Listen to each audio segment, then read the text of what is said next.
Okay, everyone, we're back. Let's get started. Hey, fellas. Good evening.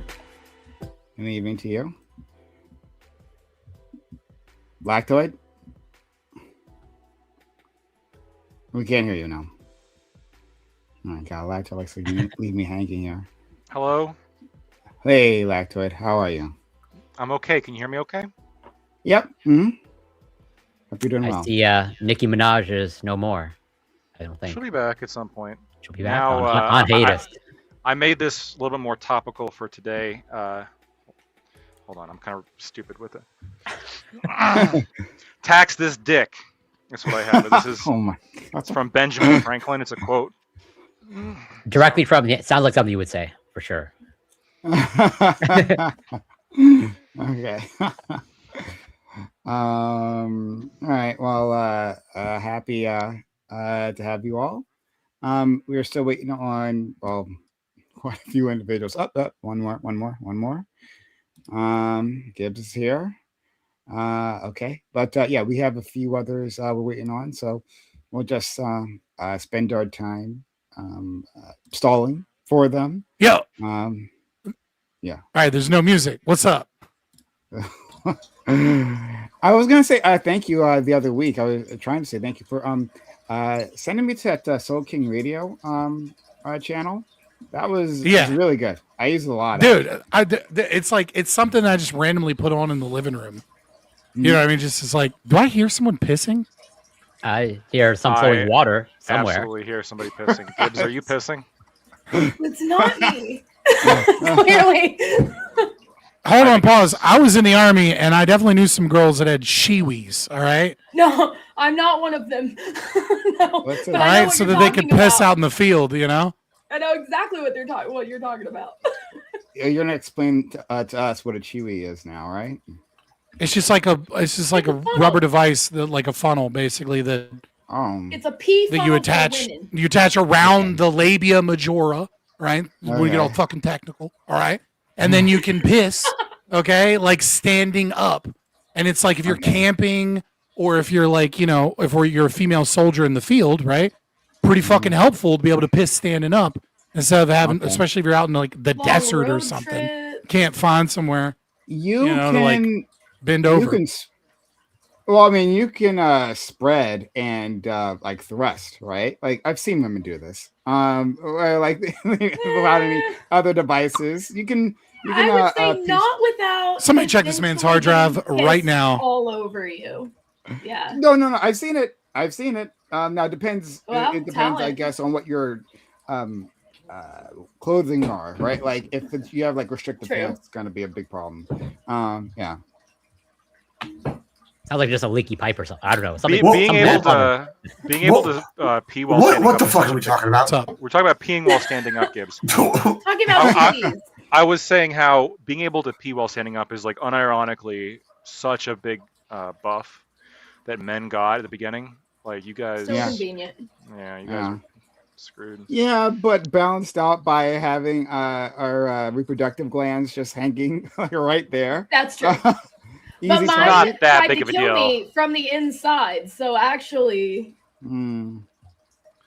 Like here, what do you do when more? It comes to you infections and shit? It's actually pretty great to have your shit on the outside, right? Like in the modern day, it's really annoying, right? But if you want to talk about like how often do men get UTIs, absent having sex with a woman with a UTI, not that fucking often, pretty rare, right? Like in terms of like, there are a lot of advantages to have. Well, I'm just saying there's a lot of advantages to having your shit on the outside and being able to regulate with the weather, right?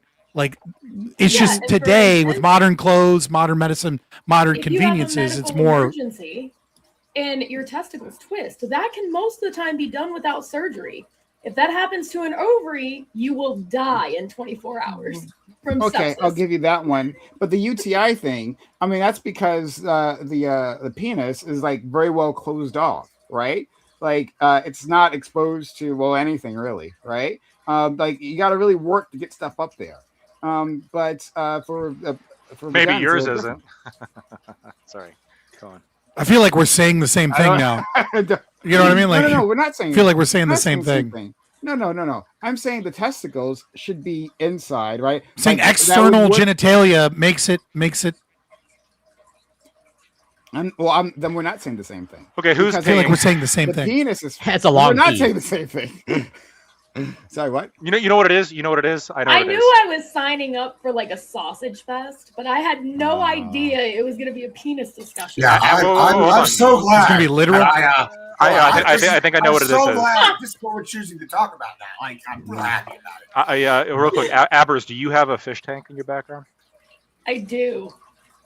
I'm Is so that sorry. what it is? That's what it Is it is. a fish tank? Yes. Yeah. I do. I do have a fish tank. My catfish tank. Okay. Cool. All right. You have a Then, catfish tank? Like, Yes. Scott's army training failed him. Corridor right? He was so catfish, they're short, the someone's same. peeing. no, it was I a can joke. fix it. I didn't think anybody was peeing because I could see everybody at their desk. Just assume somebody was like filling up a water bottle or doing something weird. I've had really long peas. Not that long. You should probably see a doctor. This long? Yeah, that's a problem. 4 in the morning. Sometimes. Okay, this is what it is. Yeah. I used to Or like until like 5 in the morning. That was one of my There desires to as a now. children was to be a long peer. Like I feel like it made you A a long. man. And so you didn't have a phase as a kid, like you ever heard like your dad pee or your older brother pee or something, and you were like, God, they pee a long time. No, I definitely do. I remember growing up, I was like, yeah, I would have the longest piss. That was like a thing.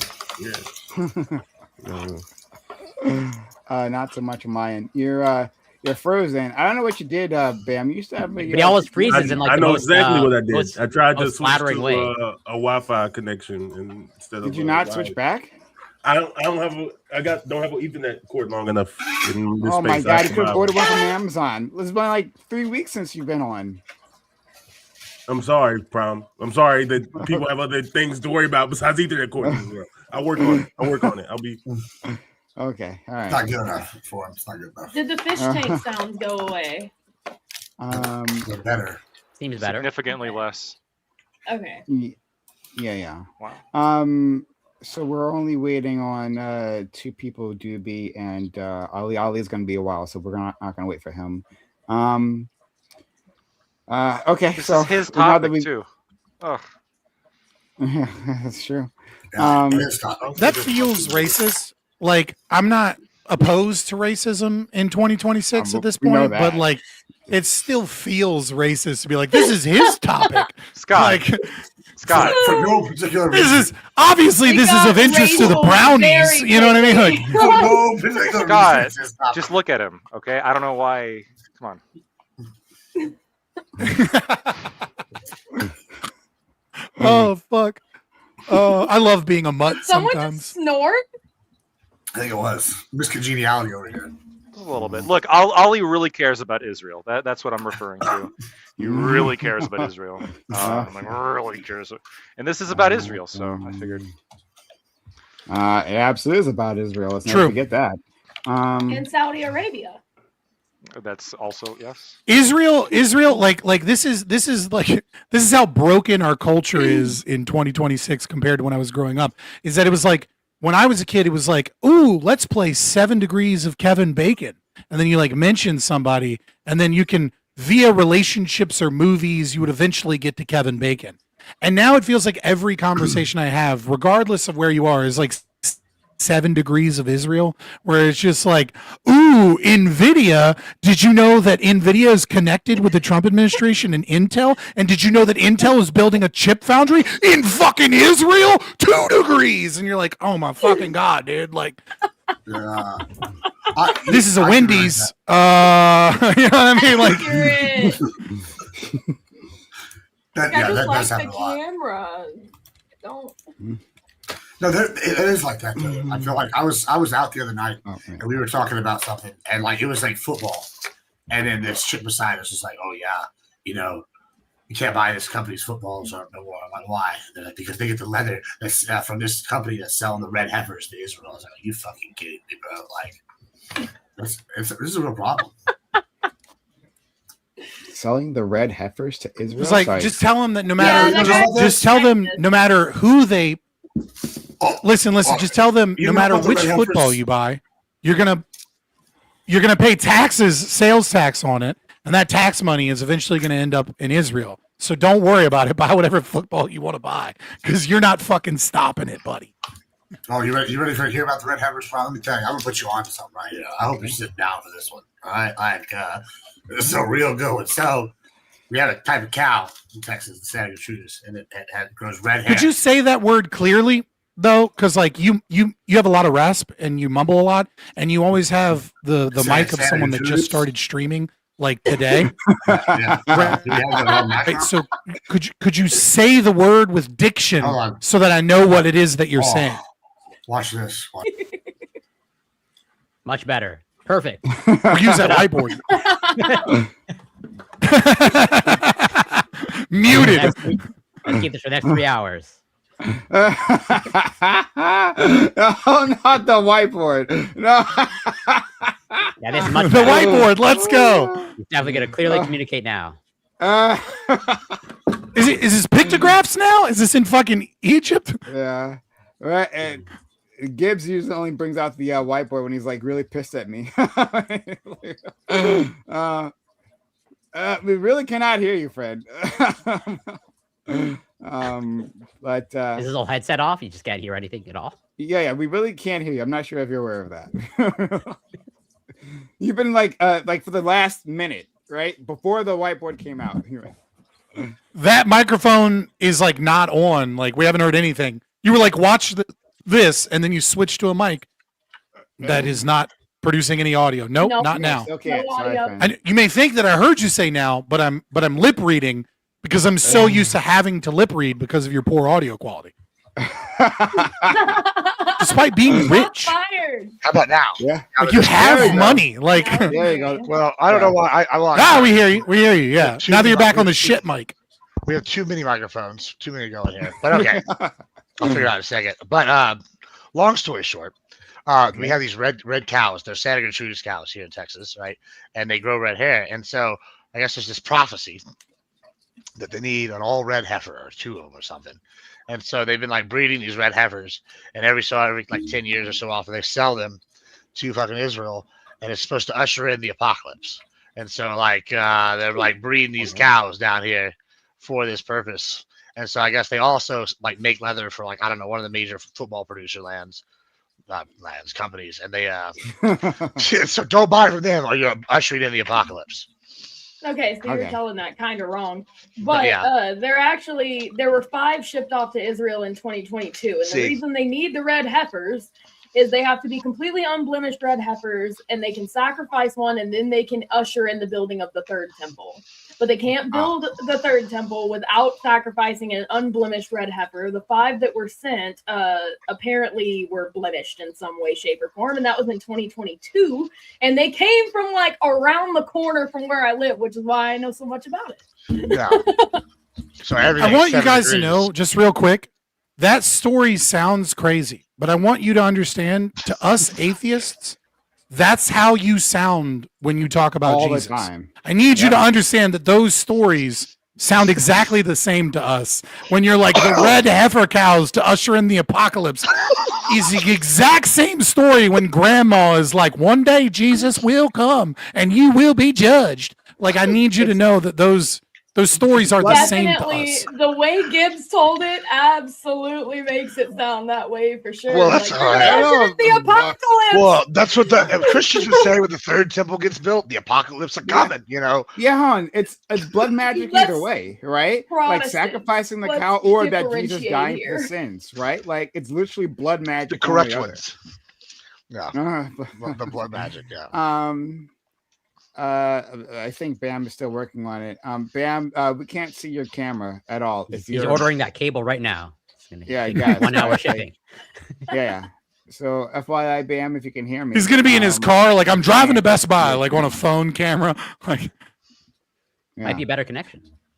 Yeah. Okay. So I don't understand why my camera's so bad on the stream and so good everywhere. That's fine. No worries, right? But okay, so why don't we get started? This is probably going to be a long one. Oh, we're getting right into it. All right. Yeah. Let's do it. I feel like I'm in the wrong place, or I think Scott's usually where I am. And did I? Yeah, I guess I did. Someone said, so I gotta mention this, even though it's terrible. Someone in my chat said, Bam's going to the store for milk. Bam says he's backstage. Prime. Yeah, I know. I saw him backstage.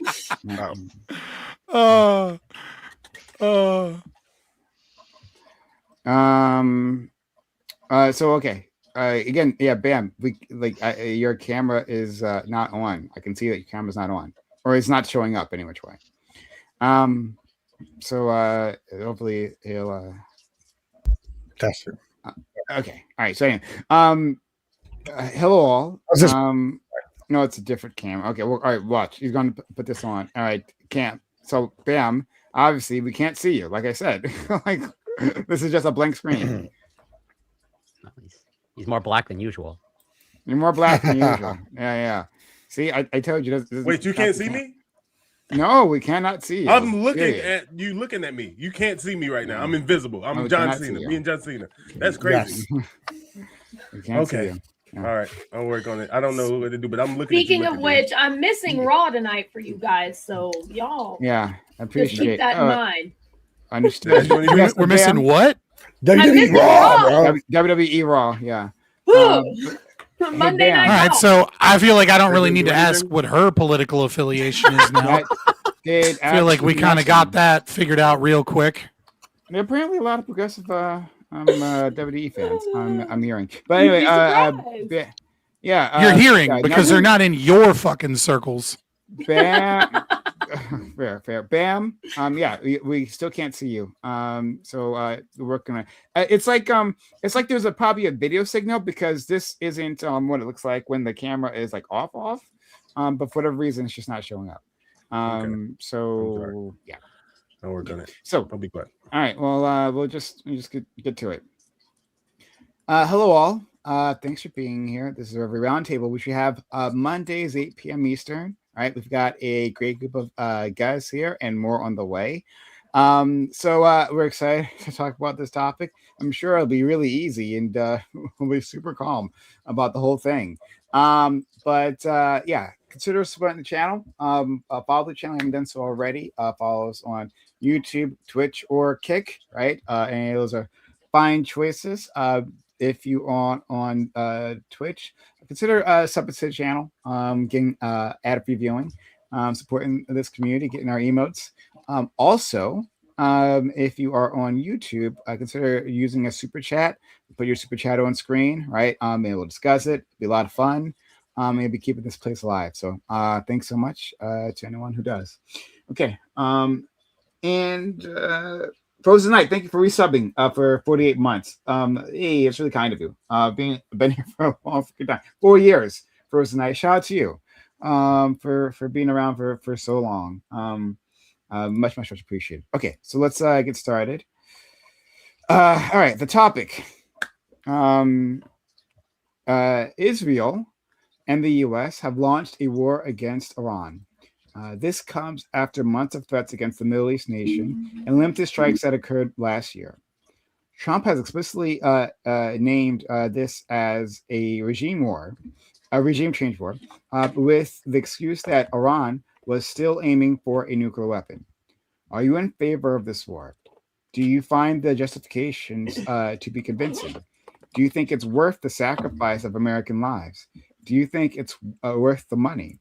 Or is this another American military adventure that will only end in tragedy? So yeah, new war kicked off. And this, I believe the first bombs fell on Saturday. My understanding is that at least on the first day that Americans struck in combination of Israel, struck 1,000 targets across Iran.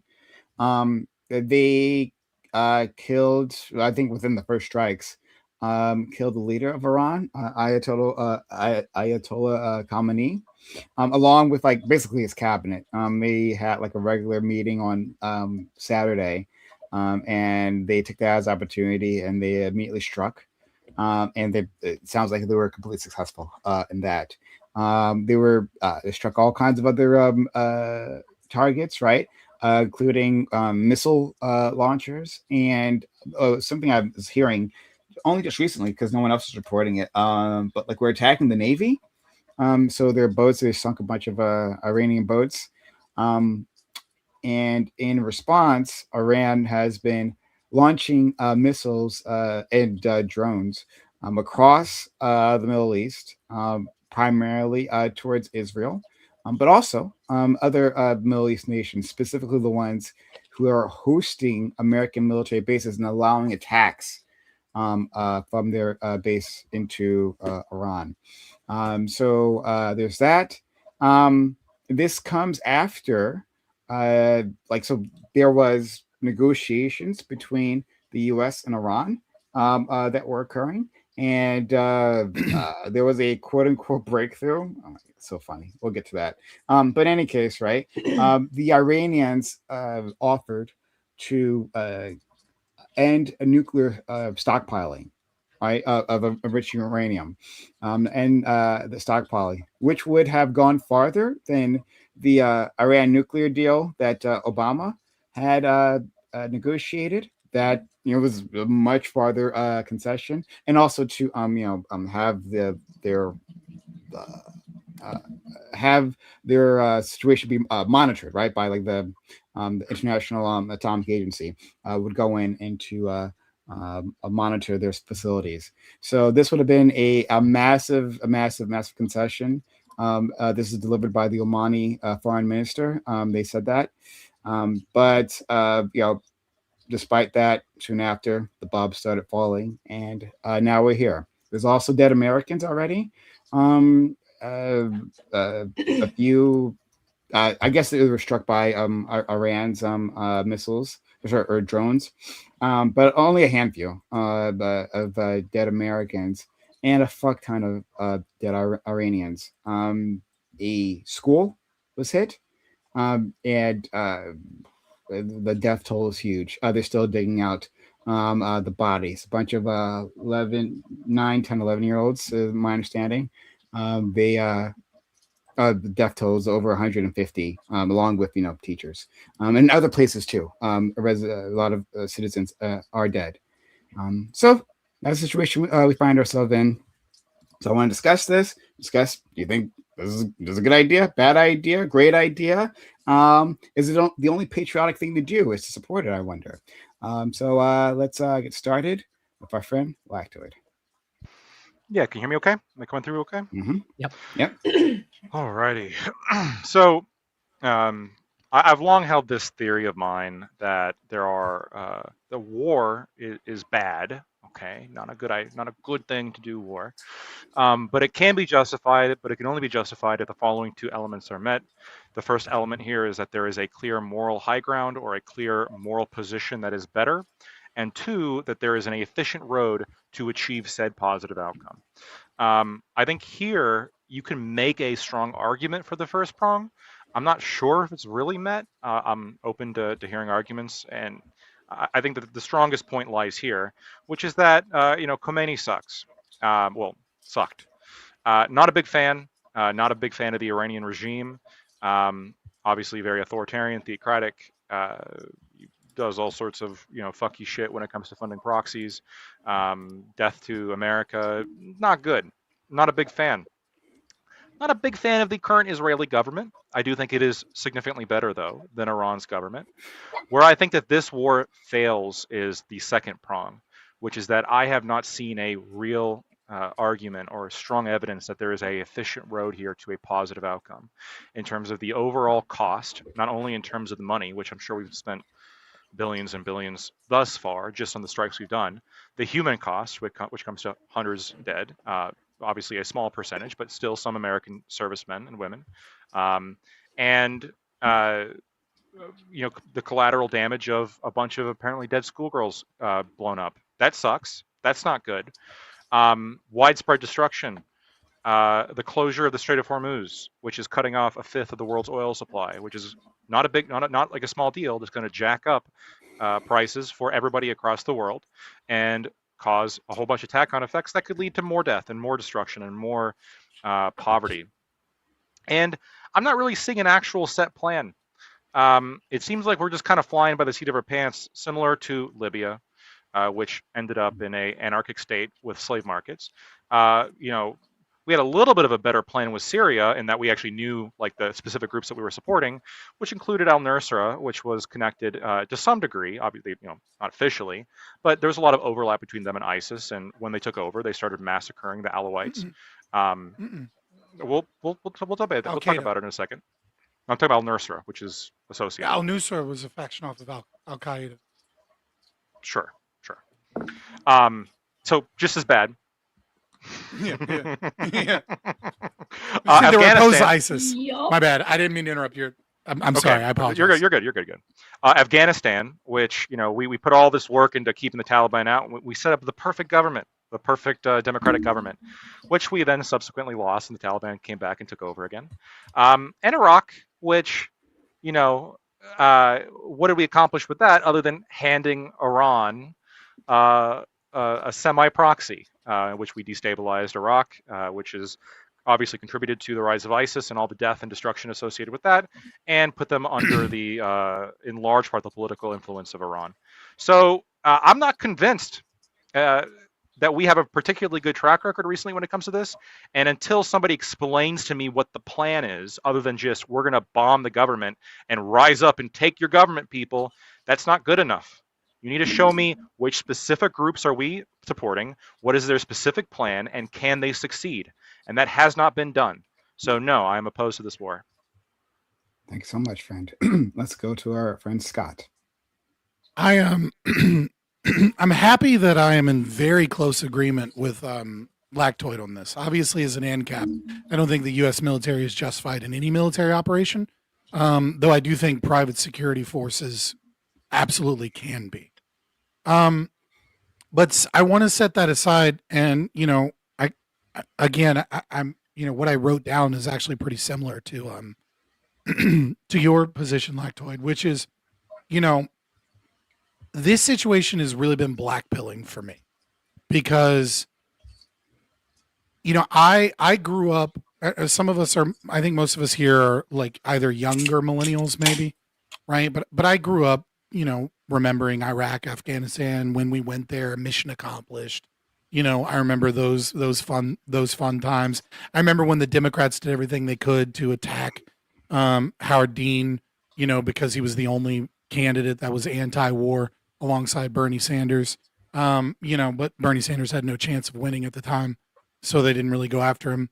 I remember all this, and I had at least some sliver of hope in the American people that regardless of whether or not we were like a peacenik or a neocon or a socialist or whatever, that we would at least recognize that if America is going to war, that we have limited resources and that we cannot wave a magic wand, and that at the very least there needed to be some goal, some mission, some plan, and that requires a certain level of trust from the people in order for that to work in a constitutional republic. Because without that trust, there is no re-election. There are referendums. We have a new seat of government that comes in during the midterms and fights against the state in the actions that they're doing, but the executive still kind of goes along with it. They just get defanged some way. And we end up, we're pretty bad at waging war in that way sometimes if we don't have the trust of the people. And I cannot imagine a president that the people trust less than Donald Trump, and throughout probably all of American presidency, to have a clear mission or goal. Because even MAGA will literally brag about the opposite. MAGA will literally tell you, like, when he says something that, like, ooh, just trust the plan behind the scenes, because actually that's not even the real plan. So nobody knows his plan, and MAGA openly admits this constantly, and in fact brag about the fact that you don't really know what's going on because he's got a super secret 5D chess plan that's going to get enacted. And so we have no transparency in this government. We know that they're covering up the Epstein files. We know that they're protecting billionaires instead of protecting victims like they said they would. We know that that this is it, that they're full of shit constantly, and that not even having a clear goal is apparently, as far as the right wing considered, one of Donald Trump's strong suits. And forgive me, that's not good enough to go bomb Iran, even if I was the type of person that believed that, you know, the U.S. military, you know, is justified in doing so. Setting that aside, I do think that this situation is way more complicated than Iraq and Afghanistan ever could have been, for a few reasons. First and foremost, we lied about Iraqis and people wanting American intervention. This is just not true of Iran. They want U.S. intervention. They absolutely want it. Like even at like the worst polling data that we've ever had, like something like 70%, I think, was like the lowest number of Iranians were against the Iranian regime, or sorry, of Persians, including Iranians, were against the Iranian regime or the IRC. And that's not like, oh, we want referendum, we want change. They wanted the collapse of that government. And during the Women Life Freedom protests, this like went up to at least 81%, where an overwhelming majority of the Iranian or Persian people want the destruction of their government. And they can't do anything about it because they don't have weapons. They protested hundreds of thousands, potentially millions on the streets.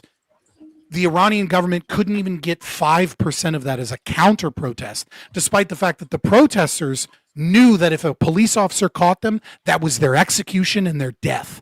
And the counter protesters knew that they could be financially supported by the government if they and still they couldn't get 5% of what those people want. So they desperately want U.S. intervention. Even the leftist socialist communists there are saying, we would rather us be Libya and fail if we at least have a chance. And the only chance we have is Israel and America bombing and killing these people because we don't have the weapons to do it. But again, it gets more complicated than that because, you know, I tried to do the best that I could to really say, like, well, what is the plan? And like the plan seems to be that we're going to support the exiled king and or prince of Iran. Reza. That he has this Reza, or Pavli, whatever you want to call him. That he has this plan, the Iran Prosperity Project, which is funded by a Washington NGO, the National Union for Democracy in Iran, which has a whole bunch of unlisted fucking NGO donations and, you know, private donors. It reeks of intelligence. It reeks of exactly how we utilize U.S. aid and things and social media algorithms and purchasing media institutions to cause regime change. Meanwhile, Donald Trump is saying this is a regime change war and he's okay with people dying. I think it's ever more complicated as well, too, because this is essentially World War III with two superpowers, Israel and the United States, fighting against a bunch of tribes and smaller nations. It really is, because we're not fighting Iran. We're fighting Hezbollah. We're fighting pockets of terrorist organizations throughout the Middle East. Like, quagmire was such a famous fucking word when I was growing up, and we've just entered one that is way fucking worse. And, you know, and then we have, you know, the last time the Iran Prosperity Project went to a major nation, it was when Gila Gamliel, the former head of intelligence for Israel, was selling the Iran Prosperity Project in Israel to donors. And so, again, it reeks of U.S. intervention. And then Marco Rubio, you know, just to add another cherry on top of this entire thing being fucked up, 3 days ago, if you said Israel was dragging us into wars in the Middle East, they would have said that that's anti-Semitic and you need to be banned from Twitter, you need to be banned from Facebook, you need to be banned from Instagram. You certainly are going to get banned from TikTok since the CIA, I'm sorry, fucking Larry Ellison of Oracle that totally isn't CIA, now houses all of TikTok servers, that you'd be a conspiracy theorist. And yet Marco Rubio said that we knew that Israel was going to attack with or without us, and that when they attacked, Americans would be bombed from Iran, in the region. And so we had no choice but to go in with them so that we could lessen the impact of that, which is literally just him saying Israel's dragging us into this war and we had no choice, which is a fucking so retarded to say, even if true. And so the entire thing is just a giant mess. And I don't trust Donald Trump. I don't trust the Trump administration in any way, shape, or form to be able to do it. But at the same time, the idea that some people dying in this war in Iran is like the greatest evil thing, when we know that tens of thousands of people were recently just murdered by Iran for the crime of trying to speak against their government, when we know that women are slowly starting to walk out without their hijabs on, risking, repeated brutal gang rapes in prison over and over again if the Iranian regime doesn't kill them. And we know that these people desperately want all of these people dead and that they are legitimately oppressors. It makes it hard to fucking really genuinely call us the bad guys here. Or that somehow a school getting blown up is the greatest evil that's ever occurred. And there's something about the fact that the oppression and the death in Iran is quiet that I think makes this whole situation eerie, is that it's not a loud, immediate genocide or whatever you want to call it, like Gaza. Instead, it is a slow, methodical, horrific, marching death of the Persian people for decades. And I'm all over the place and I'm verbose and I'm sorry, but those are kind of my opinions and my feelings. Well, we got started early, so we have time for that. And thank you so much, friend. Much appreciated. Let's go to our friend Corey. Well, I agree with Socialist Lactoid and Cap Scott. There's not much I can add on to that. As in, the Iranian people deserve a good outcome. But do I have as Lactoid alluded to? Sure, these Persian people deserve a good outcome. I didn't say the Iranian government, but I understand. Take your point. Teasing, sorry. But as Lactoid alluded to, I see no reason of why this strategy would actually end in a good outcome for them. If it does, great, and I'd be happy to be proven wrong. But I'm highly suspect, given, as Lactoid alluded to, United States track record. This seems sort of even worse, in my opinion, than Dick Cheney's sentiment of it will be greeted as liberators, where it's just the strategy of I don't think you can bomb a country into democracy. If it works that way, great, but I see no reason that would actually be the effective strategy of we check with leaders and then the Iranian people will just take the keys to the car and everything will be good. I think it's a bit more complex than that. But again, I'd be happy to be proven wrong. So since there's not much more I can add onto Lactoid and many of Scott's points, I'll try to get ahead of something where I'm reasonably sure, although I'll be happy to be proven wrong, that someone like Gibbs is going to be in favor of this. And so I want to commend Gibbs for his consistency, since it makes sense. It makes sense because remember, Gibbs is a pedophile protector. And so it makes sense that he will defend and protect Trump no matter what. And so I look forward to Gibbs living up to his pedophile protector reputation. And I'll leave it there for now. Okay. All right. That'll be fun for Abers to contemplate. Hello, Abers. Thanks for being here. Much appreciated. Happy to have you. But could you introduce yourself to the audience, to me, and then from there, give us your initial thoughts. Hi, my name is Abers or Abby. You can find me on Twitter at Abers09. You can find me on Twitch at Abers Unleashed, and I'm glad to be here. This is something that I've followed for a long time and something that I'm kind of passionate about. I have friends that actually are in Iran currently and can depart some anecdotal thoughts as well as my initial thoughts. And my initial thoughts on this is that I stand with the Persian people. When it comes down to it, the Persian people have been begging for help for months, begging for help from wherever it'll come from, because they've been being slaughtered in the streets for standing out against the starvation that is happening at the moment. The Iranian dollar is worth basically nothing. That is in part to sanctions and all kinds of things, because the government and the regime that's been in place cares nothing for their people and only for themselves and their agenda. They don't care which one of their citizens have to starve. They don't care if children are dying in the streets, and they don't care if they have to slaughter children in the streets. There's been anywhere between 15 and 35,000 people that have been slaughtered in the past 3 to 4 months, just for speaking out against the oppression that they're undergoing. So I stand with the Iranian people. I think it's good that we did finally intervene. I also don't think there was much of a choice. Israel very clearly let the United States know that they were going to act regardless of what we were going to do. And at the end of the day, the United States is not responsible for Israel, but that would have put us in a really bad situation. We are allies, and unfortunately, if Israel had struck when they did, knowing that this large meeting was happening and that all the leaders would be in place on that day at that time, if they had struck and we had not acted at the same time, we would have been incredibly vulnerable to attacks. They wouldn't have just attacked Israel. They would have also done like they did just now and attacked everything. So instead, we decided to go in with Israel at the same time. I think that was mostly a Trump decision.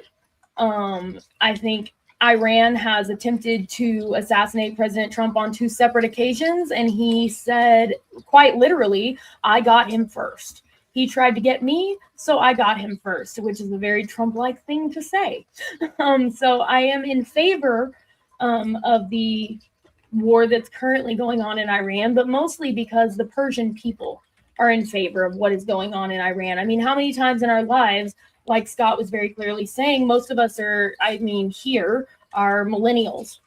And how many times have we seen in our lives that we invade a country and they celebrate that we are bombing them? They celebrate in the streets and they are happy about it.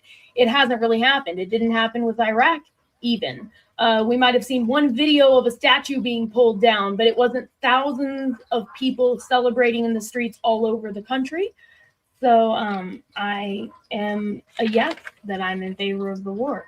And I guess back to you. Thanks so much.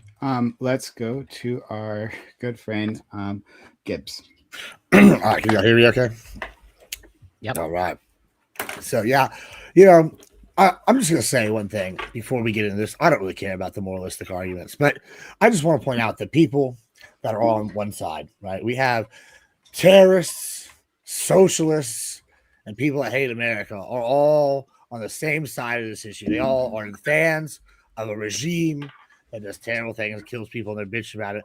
I saw, New York Times put out a little piece on the Ayatollah, calling him all these happy things, and not the murderous fucking scumbag he was.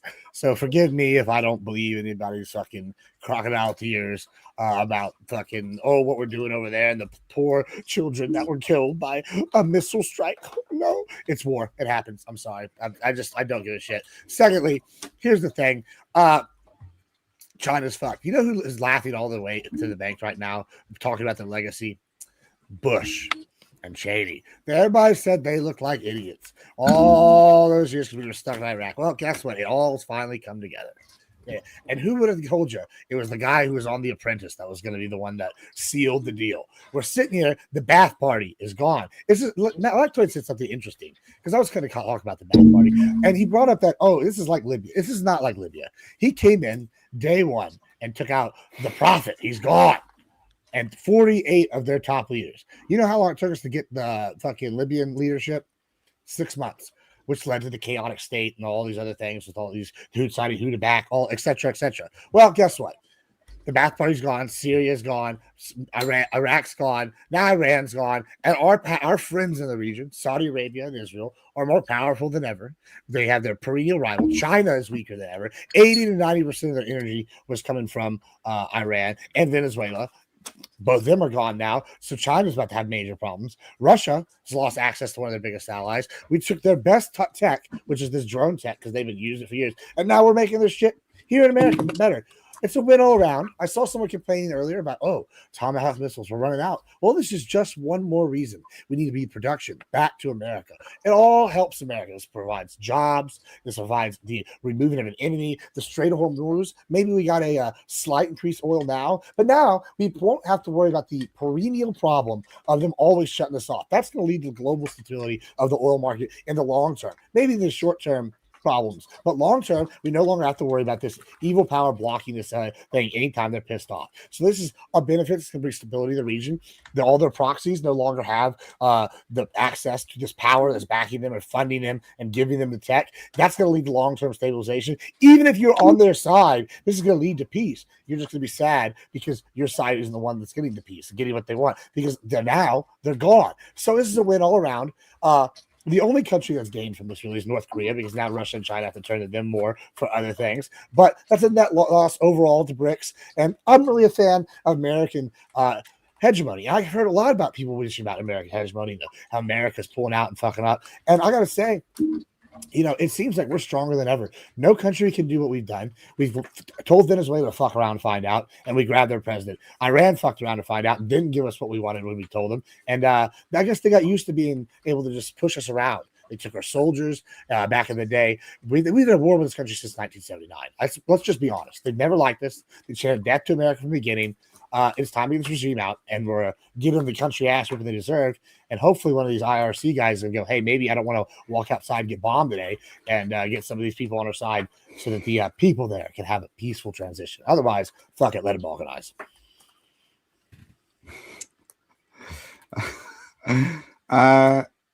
Gibbs, we find ourselves always on the opposite side of a fight, but you have a way with words, friend, and I'm going to keep you. I'm going to keep you. All right. I've kept him. Yeah, thank you. All right. There's just a charm about this 15 man. plus years. A murderous charm, but a charm nonetheless. So let's go to our good friend Doobie. Okay.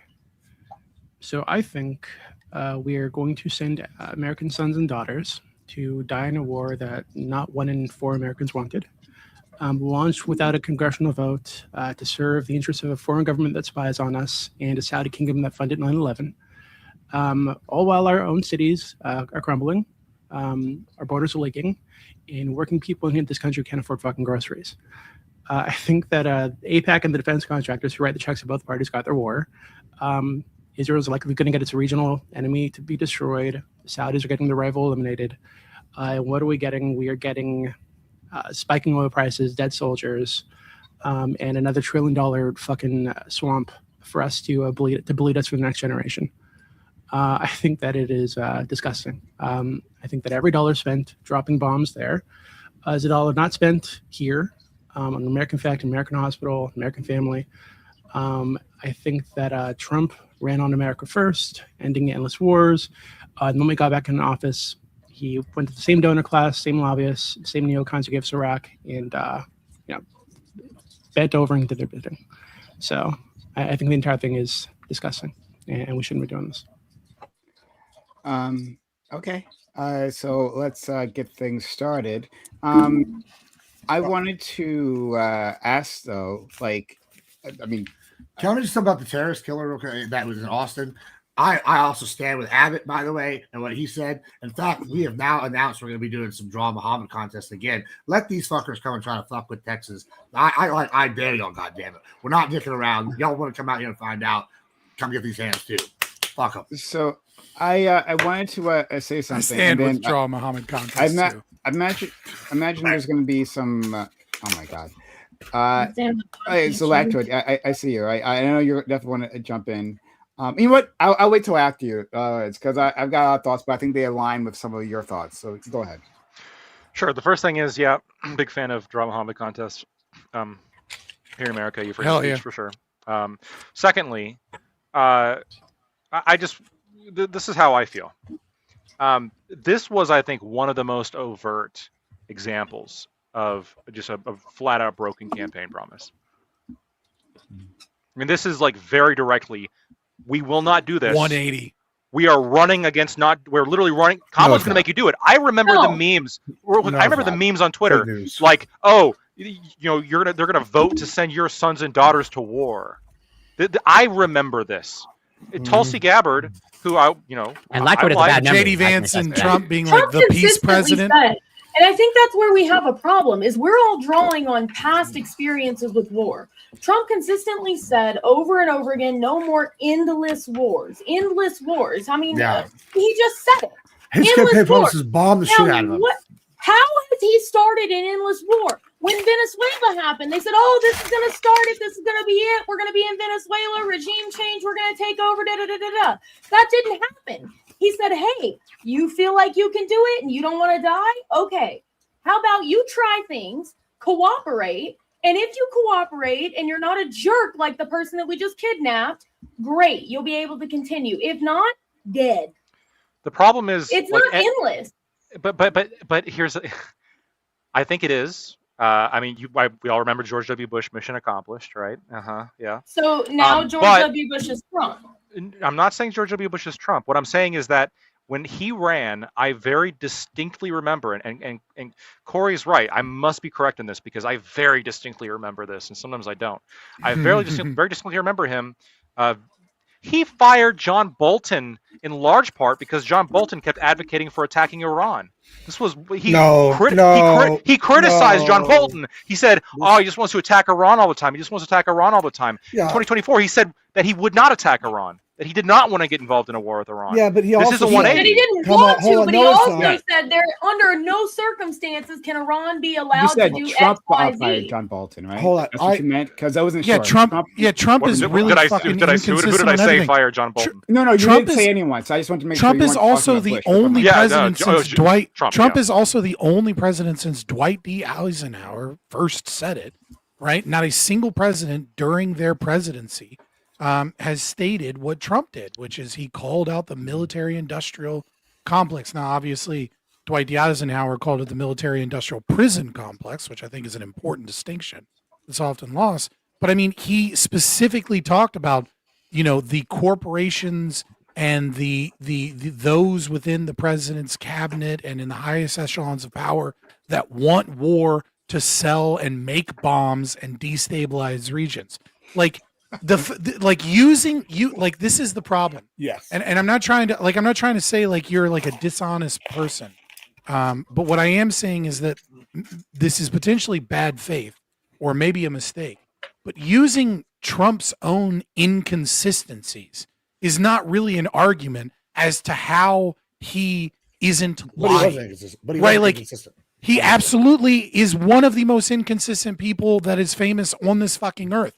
He directly contradicts himself within 24 hours constantly. And he does it on purpose, and he's written books about how he does it on purpose. How he intentionally says hyperbolic truth, quote, end quote, so that the media will attack him, so that his own people will then defend him on a technicality, so that he gets free advertising and free publicity based off of the lies that he told. Like There's he does no this technicality constantly, here, and you guys brag about it. But the thing here is that trying to say, oh, well, it's no endless wars, so actually he was totally cool with bombing people, is just like directly against didn't even say that. Most of his campaign promises. You know what his direct quote was on what he would do with Iran if they didn't play ball? This is during the campaign, by the way, is if they didn't play ball, his direct quote was like, I will bomb the shit out of them. So, yeah, I don't know that he was inconsistent when he said if they don't play ball from day one. Somebody in my chat said, or the chat said, hey, he tore up the nuclear deal and set this in motion. They are absolutely correct. That fucking nuclear deal. Yeah, and then he changed his fucking opinion 2 days later because Because Bill Maher went and had dinner with him. Like the dude is fucking inconsistent. No, shut up. Had a conversation. No, he said this from day one. That he was going to that was back during 2016. Why are you surprised? Why are you surprised? No, it was during this presidency when he tore up the deal, and then Bill Maher had dinner with him. No. I'm saying bomb the shit out of them. Hold on. Why are you surprised? That was in reference to ISIS. No, what? No, hold on. When you're talking about why are you surprised when the president that is running the country like Death Row Records is going to sit here after 2 assassination attempts on him and go, nah, we're going to let this. Nobody said I'm surprised. Who said I'm surprised? I'm not surprised. My argument is that he's inconsistent and that he just it's America first. Do you not agree that situations change in real time? And if they do, then you have to adjust. I'm sorry that y'all are all full of cucks. Let's say, hold on. I need to fact check. For the Ayatollah. I got to be kill them. Hold on. Years ago. Oh my God. I just want to be. Damn, bro. Sure, I hear you. With the bombing the shit out of quote that you referenced, he was referring to ISIS. I just looked it up. He was referring to ISIS. That was not. Good. Well, either way, he can say Secondly, he said that's what I'm saying. He specifically said that you wouldn't have to worry about a war with Iran with him. Circumstances have a nuclear weapon. They cannot have a nuclear weapon. They don't have a nuclear weapon. Definitely one now. But they refuse to back down from pursuing it over and over and over and over and over again. And regardless, they tried to kill him twice. They sure as fuck ain't giving that nuke now, are they? Campaign promise fulfilled. I feel like I'm in. What evidence do you have that he tried to kill him twice, other than the same FBI that covered up the Epstein files? Okay, so if I have evidence, you have the word of the FBI. If I don't have evidence, they won't get a nuke now. There's no buildings left to put it in. That's your argument, but you're complaining against Trump being inconsistent. But regardless, your evidence comes from this source, therefore not real evidence. So no matter what, my question is very simple. Down a conspiracy rabbit hole because I'm saying that I have serious reason to doubt whether or not the Iranian regime actually orchestrated assassination attempts when the only evidence that we have is the word of the FBI.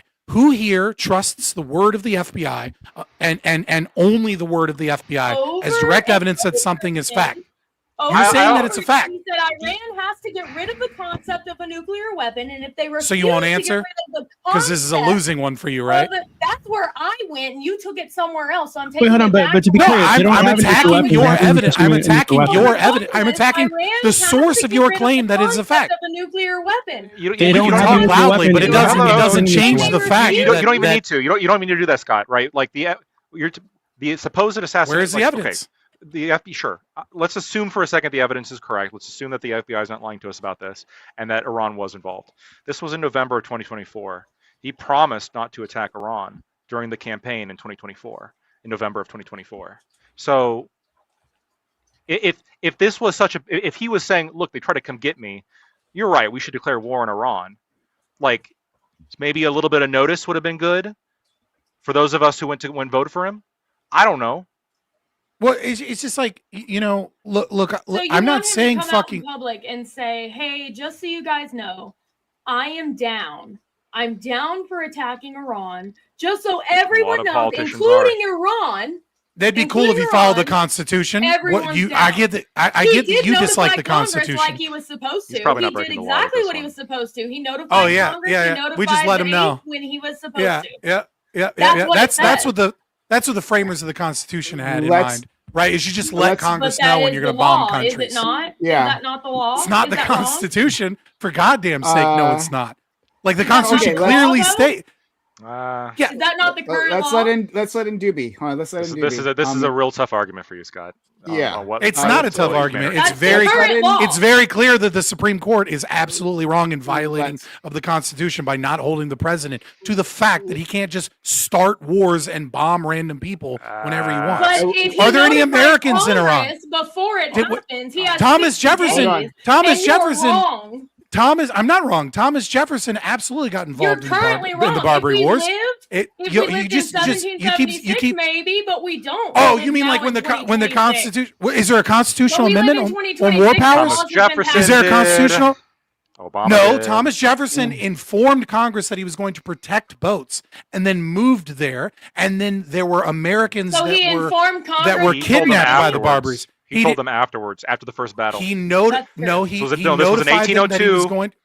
He notified them that he was going. He notified them. I think it was within a week. They were on He recess. did not start a war. He did not start a war, and he did not invade anything until after congressional approval. He has the right to protect American citizens, but Trump has no American citizens that he's invading to protect for in Iran. There aren't any Americans that he was protecting and engaging in these So just telling them I'm going to start a war, it's cool because supposedly they might attack because some other country is going to attack is not constitutional. Let me respond to this on the because I want to go to Doobie. So next person after Doobie. I've already said that I'm against the war. The legality part, though, I've argued this a few times. You still want to go? Okay. Thomas Jefferson, Congress was on recess, and he did make the sole decision as the commander-in-chief to send a naval squadron over to the coastal waters surrounding the Barbary States to engage in the event that any U.S. commerce was engaged,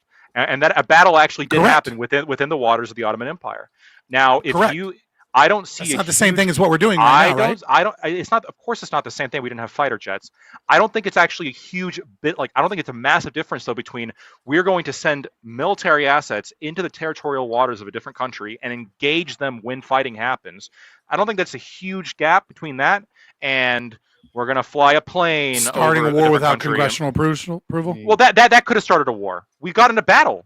We shot and destroyed ships that belonged to the princes under the Ottoman Empire. Why? Because they were attacking us actively. Now Iran has been attacking us a bunch, right?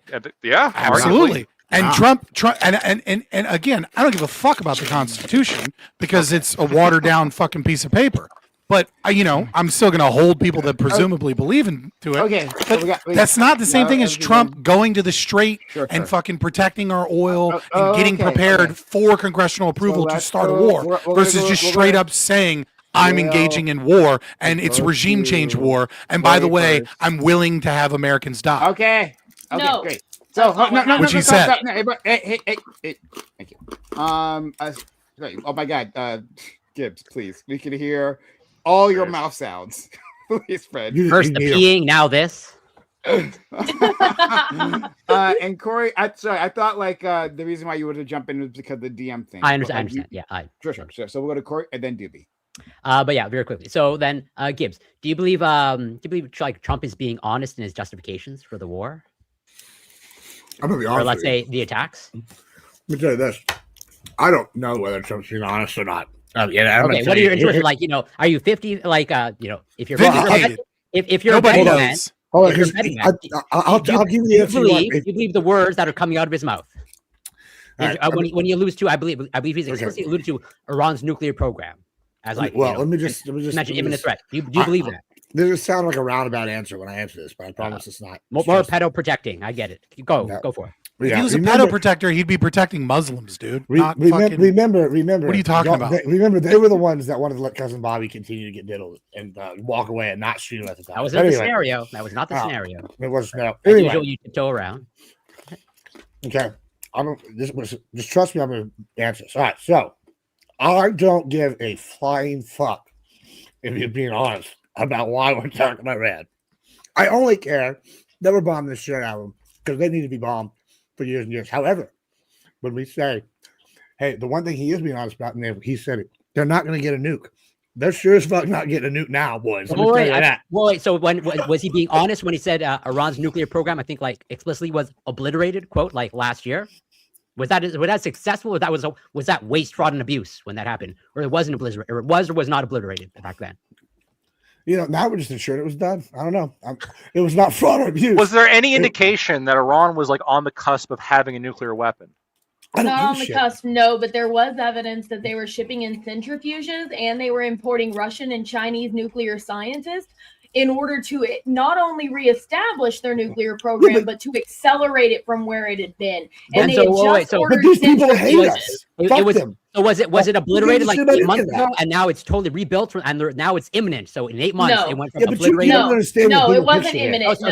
So was Trump lying when he said obliterated? No, I personally think that it was obliterated, right? And the fact that they started and then it was rebuilt in 8 to 9 months. No. Okay. No, like I said, I don't believe it was imminent. I don't believe it was imminent. Because Israel I think we chose now for a couple different reasons.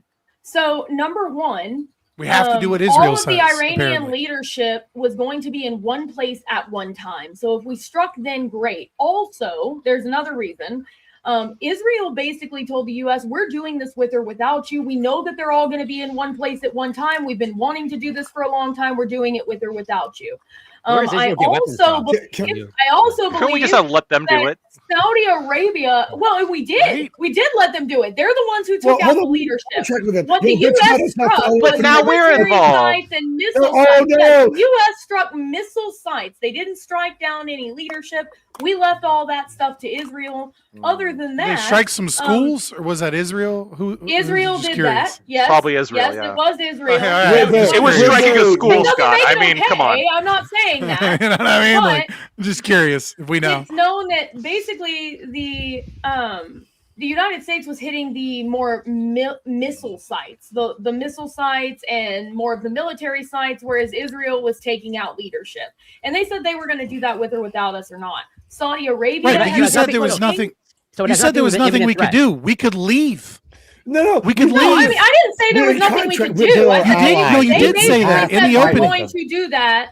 In your opening, in your opening, you said that like we would get attacked, and that there was nothing we could do. So we went with Israel. I didn't say there was nothing we could do. I didn't say there was nothing we could do. I said we would be more exposed because we wouldn't have the element of surprise. I didn't say there was nothing. What I'm saying is we could leave and we wouldn't be exposed, would we? We can't leave our we airbase. made the we pick up all of the bases that are in Qatar and the ones that they've already hit. That was going to happen. You can leave a fucking base in 6 hours and fucking blow up whatever you can't take with you. Why? Well, we own it. We're going to leave our property, our territory. We're just bye. Here's my dumbest thing I've ever heard. Let's let in. The dumbest thing you've ever heard in your life is not to be a fucking evil empire. We're going to let in. Long live the empire. Blow it up. Don't let them have it. We're gonna let Juby. But before this, you're gonna waste our shit. That's what we got. Everything out. Hold on. He's out. We would make infinitely more money if we pulled out instead of getting involved in another war. You're wasting tax dollars right there. Knock it off. Great. Sorry. Just want to make sure before we go to Juby. Corey, did you get everything else that you want to say? I did so far. Okay. All right. So now Juby. And then Katie. So I just want to. Where are you getting this idea that Iran is pursuing nuclear weapons and that they refuse to stop pursuing nuclear weapons? Because our ODNI, since like 2019, has said every year that they don't even have a weapons program, that they are not pursuing nuclear weapons. Oh, here we go. The IAEA said the same thing. No evidence of a nuclear weapons program. No evidence that they're trying to make a nuclear weapon. So, like, what evidence do you have that contradicts that? The IAEA also said that they were enriching uranium at over 60%. And like I've already said, they were purchasing centrifuges to rebuild what we had already destroyed last summer. So if they're enriching uranium at over 60%, you only need 3 to 6% for energy. So why do you need 60% uranium enrichment? And that's the IAEA that you just cited. Yeah. Okay. Well, if you know that, then you know what they said. Right, which is that the reason that they are enriching to over 60%, nowhere near what they need for a nuclear weapon, by the way, is because they intend to use it as a bargaining chip. They intend to use it as a bargaining chip to get the U.S. back into the JCPOA, and they only started doing it after we pulled out of the JCPOA, right? And this is the same thing our ODNI has said again since 2019. That the only reason they're doing this is because we pulled out of the JCPOA and they intend to give it over as a bargaining chip. In fact, when the negotiations were happening last year, they immediately were willing to give that up. They turn all that over to the US and agree to civilian production only. Right? The issue was that the United States and Israel were putting poison pills into the negotiations to undermine them from the fucking start. We're negotiating in bad faith. Right? Israel knew that Iran would not agree to stop funding Hezbollah and Hamas and the Houthis. They knew they would not agree to give up their ballistic missile program. They knew that they would not agree to give up all their enrichment, including civilian enrichment. These were poison pills that were intended to scuttle the negotiations. It's just why they were fucking bombing them in the middle of the fucking negotiations. So, like, it was all bullshit from the start. And again, there's no evidence from anyone, anywhere, and since 2019, that they are trying to build a nuclear weapon. In fact, the intelligence that we have is that they shut down the nuclear weapons program in 2003, and they have not restarted it since. So why? So how is this imaginary program a justification to bomb them? I have a hot take. This is a real hot take. All right, here's this. I hope, I pray to God with every fiber of my being. Like I want y'all to know this is my deepest desire. What I'm about to tell you. I hope to God. Hookers and blow. No, this is actually higher than that now. This is my newest, greatest desire. All right, so I would. It's number 2. All right. I hope it comes out that they knew from day one that they weren't making no nukes, and they were using this negotiation to bamboozle them and to find out where the leadership was. I hope this has been plotted all the way back from when Trump did this, and we've been fucking planning to get him, because that would be based as fuck. And I hope all you little whiny sissies that hate America sit down and suck on the knowledge that y'all got bamboozled. That's what I hope. I hope it was fake, because I don't trust the IAA. I don't trust the FBI. Fuck these sons of bitches. Who do you trust? They hate our guts. I trust my gut. And my gut says they hate us, and it's time to bomb the shit out of them. And guess what? They're friends with all our enemies. So sorry if I don't give a shit that our enemy died. Oh no! If you had like any kind of like sense of morality, right? You'd also be an enemy. Literally whim worship, right? Because like, so if it's true, that the United States government is covering for the Epstein class and their fucking child sex trafficking rings. I don't give a shit. Like, I don't give a shit. I know you don't care. This is about Iran. You don't care. But hold on 1 second. But I think the reality is that I hate the America. I like how right now, no matter what anyone brings up, it all comes down to Epstein. Let you be finished, please. It's like Epstein. Shut up, please. I get you don't give a fuck about the government covering for fucking pedophiles. I get that. I care. Okay. So that's been happening 100 years. Who cares? Isn't it that I hate the United States? I hate the United States that you are enabling. I hate that you're enabling all this evil shit that our fucked up government does. I don't want to be that United States, right? I want us to be better. Let's go. Bad news. It's never happening. Might as well win. All right, let's go to Katie. Go ahead, please. I don't know if you can hear me though. We can. Okay. Yeah, you're much clearer than Gibbs. Oh, the bar is low. She's not mumbling everything. I lost my voice, so it's like it's even worse than usual. I'm actually gonna join. I share Gibbs' wish that we find out that they weren't trying to get nuclear bombs and you bombed them anyway. But that's just because, it will make it a lot easier to prove to people how horrible America is and what it does if we just stop playing the bullshit. Stop playing the bullshit. Bro, we could bomb half the world and we'd still be better than fucking Iran. Like, let's be honest. Facts. I mean, like, look, don't get me wrong. America's equal. I'm not for the American empire, but like, come on. That person is not true. No, compare the fucking death tolls. Like, no, like we've destroyed. We've done far more. The difference in power. Slaughtered thousands of people. If Iran doesn't far more harm to the world than fucking Iran has. Like, it's just a reality. Yeah, because there's that's a difference in scale of power. That's not a difference in morality. It's a skill issue. That's what it is. I mean, if Iran had the power of the United States, if Iran had the power of the Middle States, you would be dragged off of camera right now and sent to a prison to go get repeatedly raped until you die. That's what would happen if Iran had. Plenty of other governments that do Most that of the time, they would bust down your door fuck. and just shoot you in your chair. No, we're talking about how America's better. That is true. Would be actually an improvement. No, Right? it's not Like, true. It's not. It's true. absolutely no. It's absolutely. Hold on, wait. Like, don't get me wrong. I'm not saying we ought bomb Iran. Let me make my position clear on this. Go ahead. Well, real quick, Doobie, I just want to make sure my bomb position is more. clear. I disagree with this action by America. I don't think it's a good thing to do. But if we're talking about comparing countries here, America is far better than Iran. Like, it's not even close. By what Obviously. metric? By what metric? By the metric of all that is Literally, good and kind in the you world. pick one, Doobie. You pick one. Thousands of people in the streets metric. How about that one? Oh yeah, okay. I mean, literally, dude, you could pick one. Tens of thousands of people. We do it in other countries, so that's way fucking better. But to be clear, there's no evidence, by the way, that they've killed 30,000. You pick one. Pick a standard. That's a lie. That's fucking pick a standard. Propaganda. You pick a standard to compare Iran and America to. Wait 1 second. If you look at the newspaper, just pick one. Just pick a standard. Please shut up. I'm talking to this woman. Pick any standard. Okay, you're just repeating yourself like a fucking parrot. I want the news. Point out. Now I want to go to Katie. Okay. All right. So we gotta we just pick one. Did finish your point? Just pick one. Just pick one. I get it, Scott. You said that like 10 times. Shut up. So, lady. Yeah, I get it. You won't answer. If you look into the source of that 30,000 dead claim. It is a newspaper or a media organization that is owned by fucking Saudi Arabia, who's conveniently Iran's rival in the region, and has been given $250 million by the Saudi government.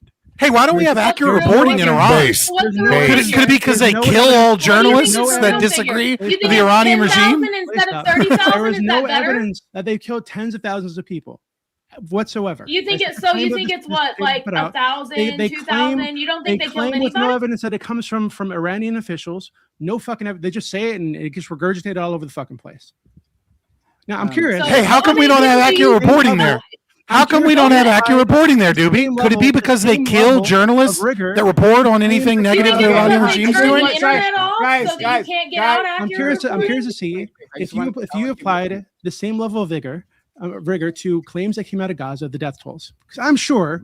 What I'm asking just based on your personality, that you were doing the same thing I'm doing right now. Oh, can we verify the death tolls? You have stated with Iran, you just regurgitate whatever the fuck they say, right? No, you have stated for sure that my tolls are incorrect, right? I said tens of thousands. That could be 10,000, 20,000, 30,000. You said it's not even okay. Where are you getting the claim for 10,000? So go ahead and you tell me, since you say my figures are wrong. You made the claim. Tell me, where's the evidence that they've killed 10,000 people?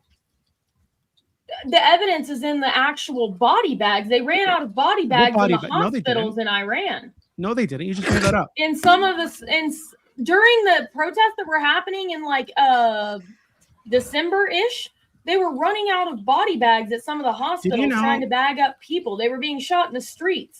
Okay, did you know that during these protests, actually when they actually got violent, right? Because initially they weren't violent at all. And the government was actually negotiating negotiating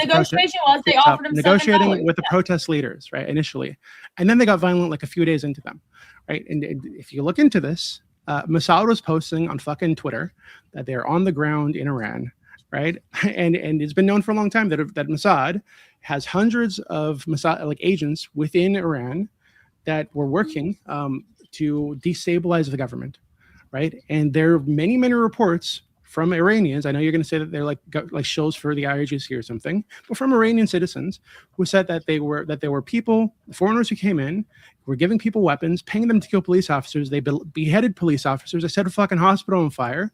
They were shooting protesters and police to try to start chaos in the fucking streets. So this to me stinks of a fucking Mossad operation and probably CIA operation too, to foment a revolution, to create a revolution. Right, by just killing all kinds of fucking people, starting fucking chaos in the streets. And it's true that Iran had to use violence to put those people down. But right now, there's no evidence, and I've looked, there's no evidence that they killed tens of thousands of people. That's just a claim that comes from Saudi Arabia.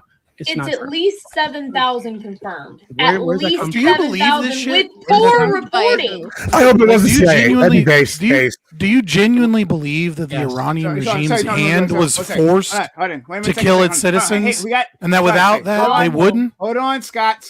You gotta hold on, right? So I'm gonna just get the one thing quickly, and then I gotta go to Katie. Come on. Okay?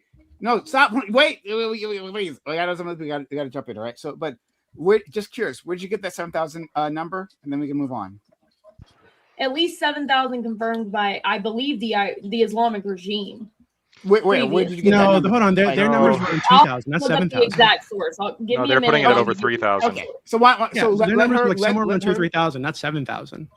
But there are some. They were forced to kill thousands of their own citizens by their admission for protesting. Let me help.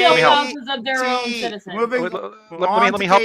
PBS is the source. I have my head. I'm not looking. So she's referring to HRANA. I don't quite know what that stands for. Which is a human rights organization, NGO, U.S. based. Obviously, you got to take a little bit of a grain of salt, but they're putting it at over. NGOs have some problems. True, they're putting it at over 7,000. The official government numbers are 3,000. I do think it's a little bit fair to acknowledge that it's probably higher than that, right? I mean, do you really trust Iran? No, I don't trust either side. Both have an incentive to lie. Yeah, but if they acknowledge 3,000, if they are saying that's the now. No, hold on. It's true, Scott. If they acknowledge, right? Yeah, Like, Doobie. if they acknowledge incentives on both sides. If they acknowledge 3,000, then at the very least we know this is the floor, right? Because they're not going to acknowledge anything more, than because they're just not going to, right? Because they're going to pick the number that suits them best. And if 3,000 they're already willing to admit to, we can at least estimate that it's going to be more than that. But, well, to be clear, potentially double that's not crazy. To be clear, my understanding, and I might be wrong here, but my understanding is that 2,000 or 3,000 that they put out is includes police, includes soldiers, includes nurses and people at hospitals who were murdered. Only about 207 military government forces. This says the HRANA one second. Who were murdered by what they say is foreign actors who came into the country to spread chaos, right? So it's going to include some of the protesters who they say were murdered by those people. So, and also some of the criminal gangs who were using weapons given to them by those foreign actors and were paid to kill police officers and protesters. Based. This is a direct quote. This is a direct quote from the head of the judiciary of the Islamic regime. Later, we'll stop it. We're gonna get the direct quote later. No more. Thank you. All right, I'll let you guys go on, please. Katie, go ahead. I have a question for. Is your username Lady, or do they just keep calling you Lady for no reason? No, he's just calling me Lady for no reason. Yeah, I'm calling her Lady for no reason. You sexist pig. It's really weird. Her name's not on the screen. I'm not going to look it up, okay? Abers. I don't know Abers. A-B-B-E-R-Z. Abers. Now I see why he likes Iran so much. Okay. I actually... Yeah. Fan of women's oppression, I guess. I actually want to... Fabian, I actually want to answer your question. I do think that domestically, Iran is not very good for its citizens in a lot of ways. And I think at least I'm going to say something and hopefully we can move past that. In my opinion, if you're white in America, you definitely have it better than if you are a regular citizen in Iran, at least in terms of governmental oppression. Okay? So in that metric, I would agree with you that living in America is better for some people. But not black people, though, right? They have it worse? Yeah, is there a race you would pick where it's worse to live in America than it is in Iran? Do you want to talk about it? It's amazing that even you whined about how no one would give you a metric, and then I give you a metric, and then you want to whine about that metric. I'm going to finish asking a clarifying question. I'm going to finish my point now. So, yeah, it's just a clarifying question. So is there a race that you would pick where it's worse to live in America than in Iran? Iran is also a theocracy. Iran is also a theocracy, and America, well, a lot of Americans would love to get there. It's not currently the case. So I'll give you that. In terms of, Katie, is Islam right about women? In terms That's of... a demographic in America. In terms of global imperialism, obviously America has done worse, but it's okay because you don't seem to accept that being a woman would be worse in America. So being white or being a woman, is there a different demographic you'd pick? You know what? I was actually wrong to try to engage with something that you asked. I'll just go back to my original point. It's fine. So yeah. Oh, so you're a coward. I think it's unfortunate that Iran. You just like throw out little racist jabs. Stop it. You're a moderator. Your job is to make sure that people don't do dumb shit like that, right? You now. This is you should be moderating her. She throws out random comments and then runs from them. If you're an active moderator, right?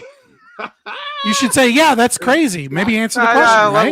Let her finish, and then I'm going to ask her the question again as soon as she's done. You're gonna hold on. What's this brilliant idea from Lactoid? Hold on. A person can finish talking, make their point, and then you can respond to them. It's that socialist mindset.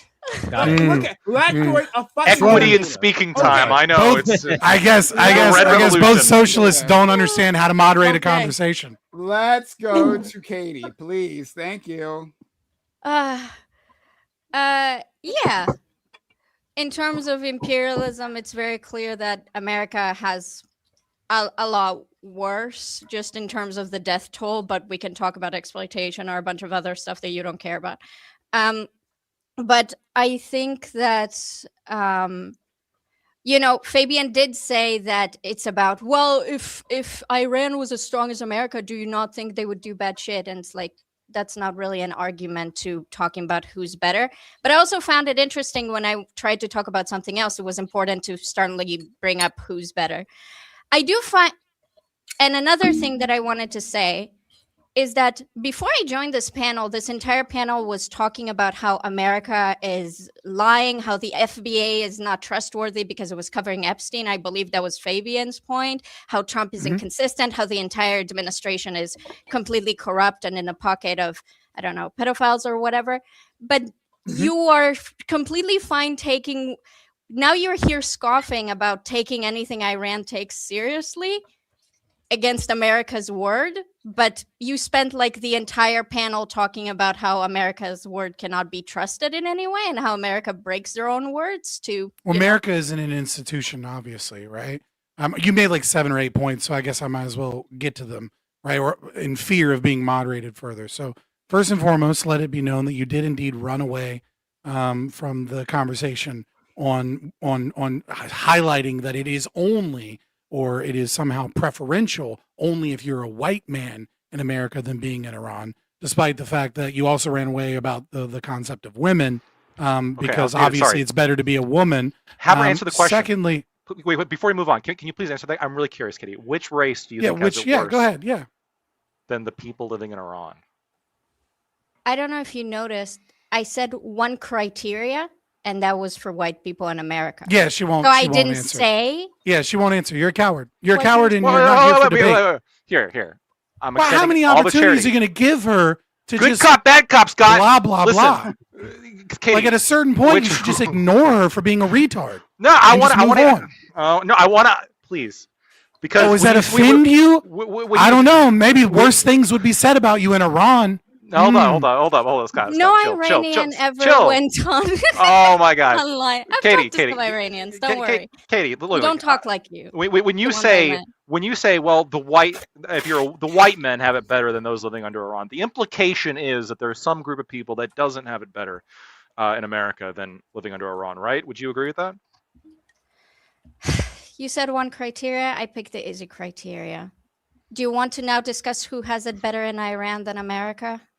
Yeah, who has it better in Iran than a different racial? If that's her criteria, right? Her criteria is a white man, right? So in the comparison is it's better for a white man in America than it would be for a white man. I said that domestically. I disagree. No Iranian ever told me that I can't apply to their college. Okay. Anyone actually? Okay, good. Anyone actually? What do you mean? Okay. You're running like a dumbass from the fact that you tried to make it a racial thing, and then you said, and then you want to blame other people and try and hint at that it's actually our obsession with race. Like, no, I'm not going to let you scroll and run away from this. Stop being such a pussy-ass coward, or get the fuck off this panel. You have nothing to add. Which race? Which race is it worse to be in America than it is to be in Iran? Answer the fucking question. Jesus. Or admit that it's not better, no matter who the fuck you are, to be in Iran. Pretty bad to be a human. Iran bad does not mean America good, you dumb bitch. Okay. Answer the fucking question. Can you stop cursing? A bitch is a problem? They would rape her in Iran. Please. Hey, please. They would beat her to death. Please. Oh, okay. All right. Okay. Please calm down. Friend, Scott, I know you can hear me, friend. Please, knock it off. All right? We don't need the rape thing. We don't need anything that... We got it. We got it. Okay? We understood. Point made, friend. I'm going to bring you back on screen. I love you, friend. Okay? I'm going to bring you back on screen. Let's keep it cool. All right. Point made. You got it. All right. We're gonna move on. In fact, I'm gonna start talking after this. All right. Because I got points I'm gonna make. So, okay. Yeah. All right. Welcome back. I appreciate you. All right. And you come back to save the day, though. Just let it be known she still didn't answer. But we can move on because she won't. Don't worry. I've been raped in many countries. None of them were Iran. Okay. Don't worry. Okay. They were all Western. If you ever manage to get through the border, I'm sure it'll happen very quickly. Let's go, please. Because oh my I'm God. Jewish. What is happening? Yeah. Jesus Christ. Okay. All right. Hold on. I got stuff we can engage with. Okay. All right. Yeah. And maybe people can yell at me. Save us pride. Right? Yes. I'm black. Yeah, let's talk about that part. Say yes. Okay. Since you're black, do you think you'd have it better in Iran or in America? Just out of curiosity, as a black man. Everyone, be quiet. Myself too. A black man is speaking. I actually want to hear that. I actually want to hear that, Prime. And if you don't answer it, you're a coward, Prime. Remember, if you don't answer, you're absolutely a coward. You better answer. That's the only option. And you can't cop out and say that Iran is full of Persian women, which are hot. You don't get that cop out. I'm cutting that off at the knees right now. That would be a pretty good answer, but no. As far as I know, my understanding of Iran and their regime, right? I would be worse off in Iran. Treated worse off in Iran. It's my understanding. But I've never been to Iran as well, so I don't know. Is he being lied to? Prime, if you put fine. You know what Iran offered their people as like a hey, stop this protest? You know what they offered everybody as they're starving to death? Axes. $7. Oh, sorry, those different people. Sorry. Okay. $7. Hold on, do you support lifting the sanctions on though? Iran? Hold on, do you support lifting the sanctions on Iran? No, I No, support we the should bomb Islamic Iran. regime No, you being don't? gone. So So that you don't we give a can fuck lift about the starving people, sanctions. right? Yeah. No, I don't. Yeah, So, you don't give okay, a fuck about the well, starving people. Okay, so yeah. I want what the Persian people want. Yeah, I'm sure they So- want food. They don't want sanctions. No, They want from- U.S. from what intervention, they've said, right? Like, they most wanted of U.S. Scott, the intervention. polls on that are it's not as clear. It's not true. Clear. Yeah. So okay, hold on. I want to jump in here for a second. I do want to get to the sanctions thing because that's something I wrote down. That's the first thing I wrote down in my notes. But we're going to tackle that later. All right. So lots of things were said previously, and just like really interesting comparisons. So our friend Lactoid, I believe, in his opening statement, talked about how this was similar to Libya. Yes, Libya, and then he got pushback from that to others, right? A line that was said, I believe this is from Abers, but this is not just directed to you, is that, oh, well, this isn't like those other regime change wars, right?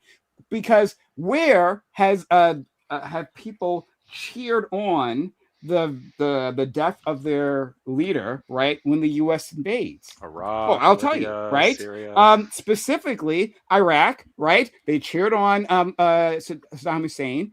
They tore down a statue of Saddam Hussein in public square. Which I specifically Very well referenced known. in my They opening sentenced him to statement death. as being the Great. one everyone And then has seen. specifically Libya, they cheered the death of Gaddafi even more than cheered the Gaddafi, right? They dragged him into the public square, right, on the back of a truck, and then they raped him with a bayonet, right? Yep. Anally raped him with a bayonet, cheering his death, right? Well, we got to be careful about the rape word. All right. Indeed. Someone might take you off. Better be careful. Right? Someone might be offended. But in any case, yeah, like so this is exactly like that. Like if Trump got murked today, right? Half of the country would be in mourning, half of them would be cheering. That's what's happening in Iran right now. Half of them are mourning, and then another half tore down a statue of Khamenei in a public square. This half of them are mourning. Well, sorry. Yeah, we don't know. We don't know. We don't know what the percentage. Hundreds of thousands of people in the fucking streets. Like it's not like as wide. Yeah. This idea that they're all like happy that he died is ridiculous. Yeah, I can't. So I'll take back that number because I don't. The overwhelming majority want the Iranian regime to collapse. Now, whether or not they want U.S. intervention, the method here is really. So I look right. Whether or not you want U.S. intervention is. Well, yeah, but not only U.S. intervention, but it's split. Put in place too. I mean, granted, we don't know the whole plan, but I know that there's been a plan put in place before this even happened. At least. Reza Pahlavi is an option. There was no other. Nobody believes Reza's going to take control. No one thinks that. Not even Trump believes they're not bringing back the king. That's not going to happen. The plan is to destabilize and topple. But at least there is an option. The polling, but it's not a real option. And the polling that I've seen while some yapping was happening, which is fine, it puts it roughly at about half and half between people who want. Like a violent overthrow of the regime, and people who don't. And those people who don't, there are large segments of the people there that would like a gradual sort of democratic shift away from the regime. I agree, the regime's not popular there, right? And that is a good point to make. That is a solid point to make. The fact that 70% or plus by some 70 polling at the estimates. lowest, yeah. Yeah, at the lowest. Yeah. They don't like him. That is a very relevant statistic to put forward. That is a, that in fact does provide some justification to well, what 70% is the lowest of people that want the regime completely gone. Right. Not just like reformed or like want a different party in power. Right. And the only reason why I think that this nuance here is important is, like, I have also said I strongly do believe in the right of the people to have self-determination. And the fact that so many of them live under a government that they don't want is relevant to bring up, and is some justification to overthrow them. Now, is it enough justification to overcome all the plenty of criticisms that have been levied thus far, which is we don't even fucking know what we're doing. We don't. Yeah, race is not an option. Yeah, there's no plan for after. There's no plan for after. We've done this before. Also, I feel like yes. Iran already had a plan. The regime already had a plan for this guy dying. So he wasn't a young, like, lively guy. The guy was old as fuck and kind of ready to go. So, like, the regime already has a plan for it. And if the regime doesn't have a plan, all we did was create another vacuum in the Middle East for some terrorist regime to come take over, kind of go crazy in the Middle East again, and now we have a new problem. So, like, what are we're either instilling the new Shah like we did in the 50s, we have another Ayatollah coming up, or we have ISIS or Al-Qaeda coming to take over. What's our actual plan? But that's a good thing, though. That's a good thing, though. Like, y'all act like that's a good thing. Yeah, it is a bad thing to have Al-Qaeda have a wrong. I think that you want imperialism to go, but if you're not... Well, like, the fact of the matter is, you're not going to do anything about it. You're just going to sit on the sidelines and cheer, which is like, all right, fair, I get it. But then, like, where's the positive? Where's the positive outcome for you? Because if we go into more trillions in debt because of another war, I don't see how this benefits you outside of your stock. Or check this out. Check this out. We bring production back to America and we build more weapons. And clearly, Russia and China. We're not going to do it right now. So the Iraq War was a net positive on our budget? We're going to bring up production in America right now, tomorrow. You think it was? Yeah. It was net positive overall for a foreign power projection. Yeah. Overall, you think it was positive? Yeah. I think now the $2 trillion really helped us. Yeah, our $40 trillion fucking debt. I think we're 100% vindicated now. They look like the fucking most anonymous. That's what they're like. We should make George W. the next prophet because it was vindicated completely by Trump with that. George Bush hates what he did. George Bush spends most of his time painting the faces of soldiers that died because he hates what he fucking did. He has a heart. So he's not vindicated. He's on our side at this fucking point. He's just keeping his fucking mouth shut because he doesn't want to lose his fucking money and connections. He's sad he had to kill some people, and I'm sad, but glad he feels bad about it. That shows he was a good man. But he did what the fuck did we gain? I think what the fuck did we gain here? I think destabilized Middle East. They're weaker. If this does turn in, who's weaker? Like you say, if you all say, if it turns out like you say, and it's going to turn into Iraq all over again, and we're there for 5, 10, 15 years, you're right. You're right. It'll ruin Trump's legacy. He's done. Fuck him. Who cares? Legacy. But care about his legacy. His legacy. If he goes in and he gives the Persian people what they want, which is regime change, and then gets the fuck out of there, that's a different story. How are we going to just change the regime and get the fuck out of there without being there for multiple years? Because in order to instill a regime and then make sure that it stays existing the way that we want it to, we're going to have to be the ones to monitor that shit, right? We don't know what the popularity is. All we know is that 70% don't like the current regime and want to see it go. A large segment of that want to do it democratically. We don't know what the popularity. Sure, but we don't know what the popularity is of what potential other government exists. We just don't know. Right. So it doesn't matter what the popularity is unless we're there to instill that there's a vote. No, I know. If we leave, it's just another Ayatollah. I'm with you. Oh, sorry. Gibbs, listen, Gibbs said something. You're good. Gibbs said something that was honestly just true, right? And I feel like we should acknowledge it because I feel like we get into this concept of like what it is that Israel wants and power dynamics, and we forget the main fucking reason that we are always in the Middle East. And people go, oh, it's a war for oil, it's a war for oil, it's a war for oil. It's not about the oil itself. It is about the fact that the US dollar is stabilized by OPEC plus. And BRICS is a direct threat to that. And it is important to recognize that as we have our $37 trillion in debt, and as we have rampant inflation, and as our credit agency ratings from certain international banks are beginning to lower, that the one thing that we can do to offshoot all of our inflation to the rest of the industrialized world is destabilize nations that are not involved in the oil trade via OPEC plus, right? Which is Venezuela, which is Iran, which is Russia, which is in part Syria through Russian natural gas situations and potentially through Ukraine.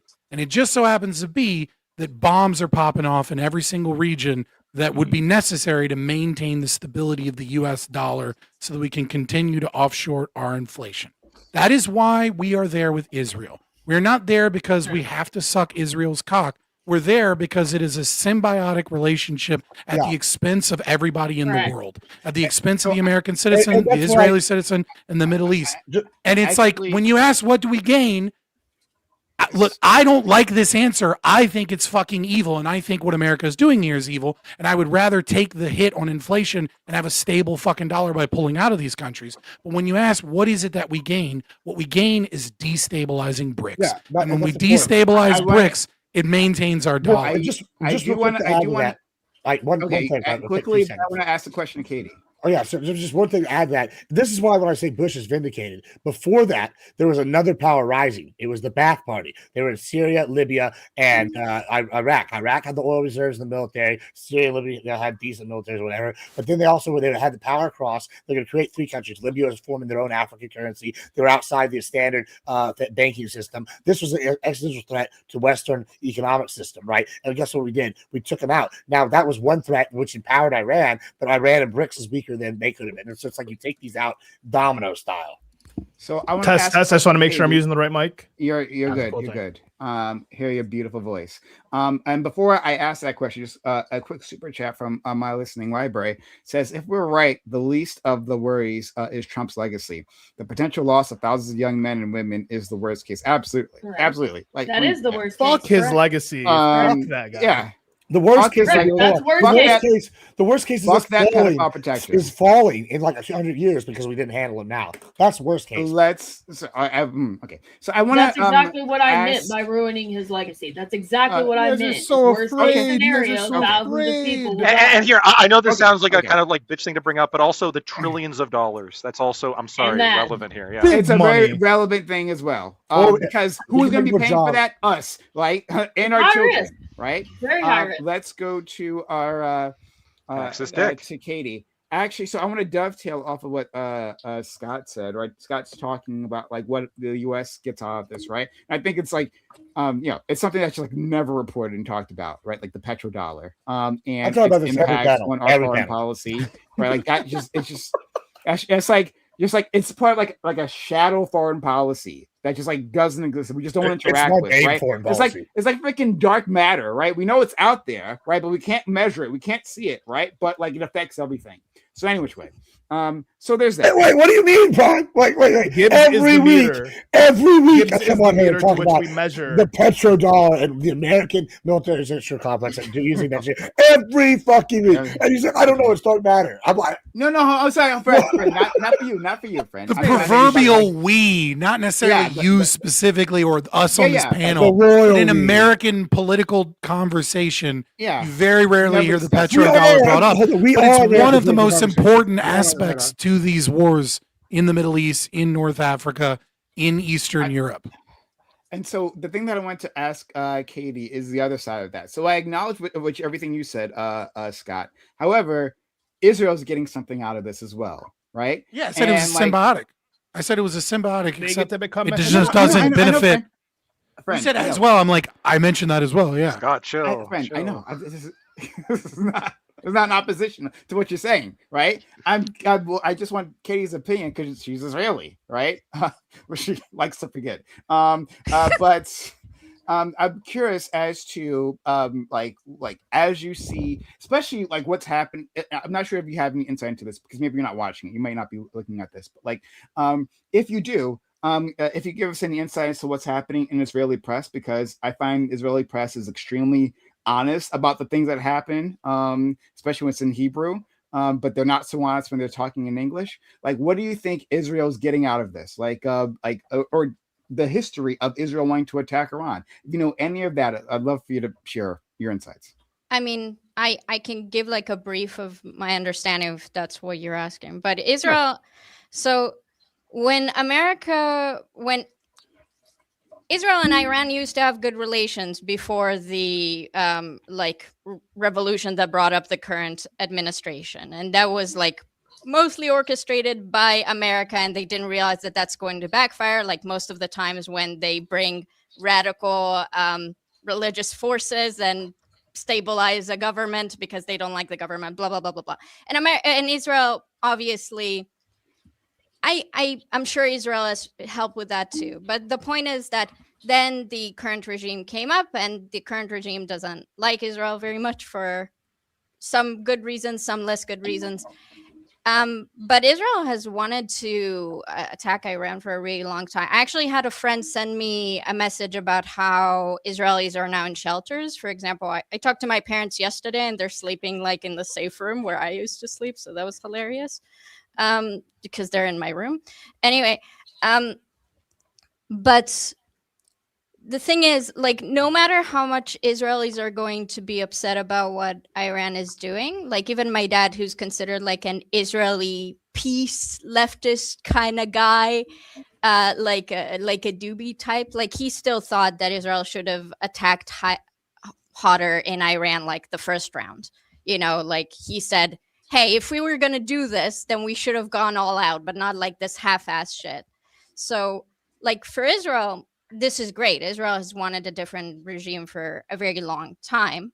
To be fair, America wants that too. It's interesting, you know, what you were going to say about the sanctions, because, like, we don't actually know how much it divides in Iran in terms of how many people hate the fact that living in Iran sucks, like economically, how many people are upset with the regime because of the political oppression and stuff like that, suppression.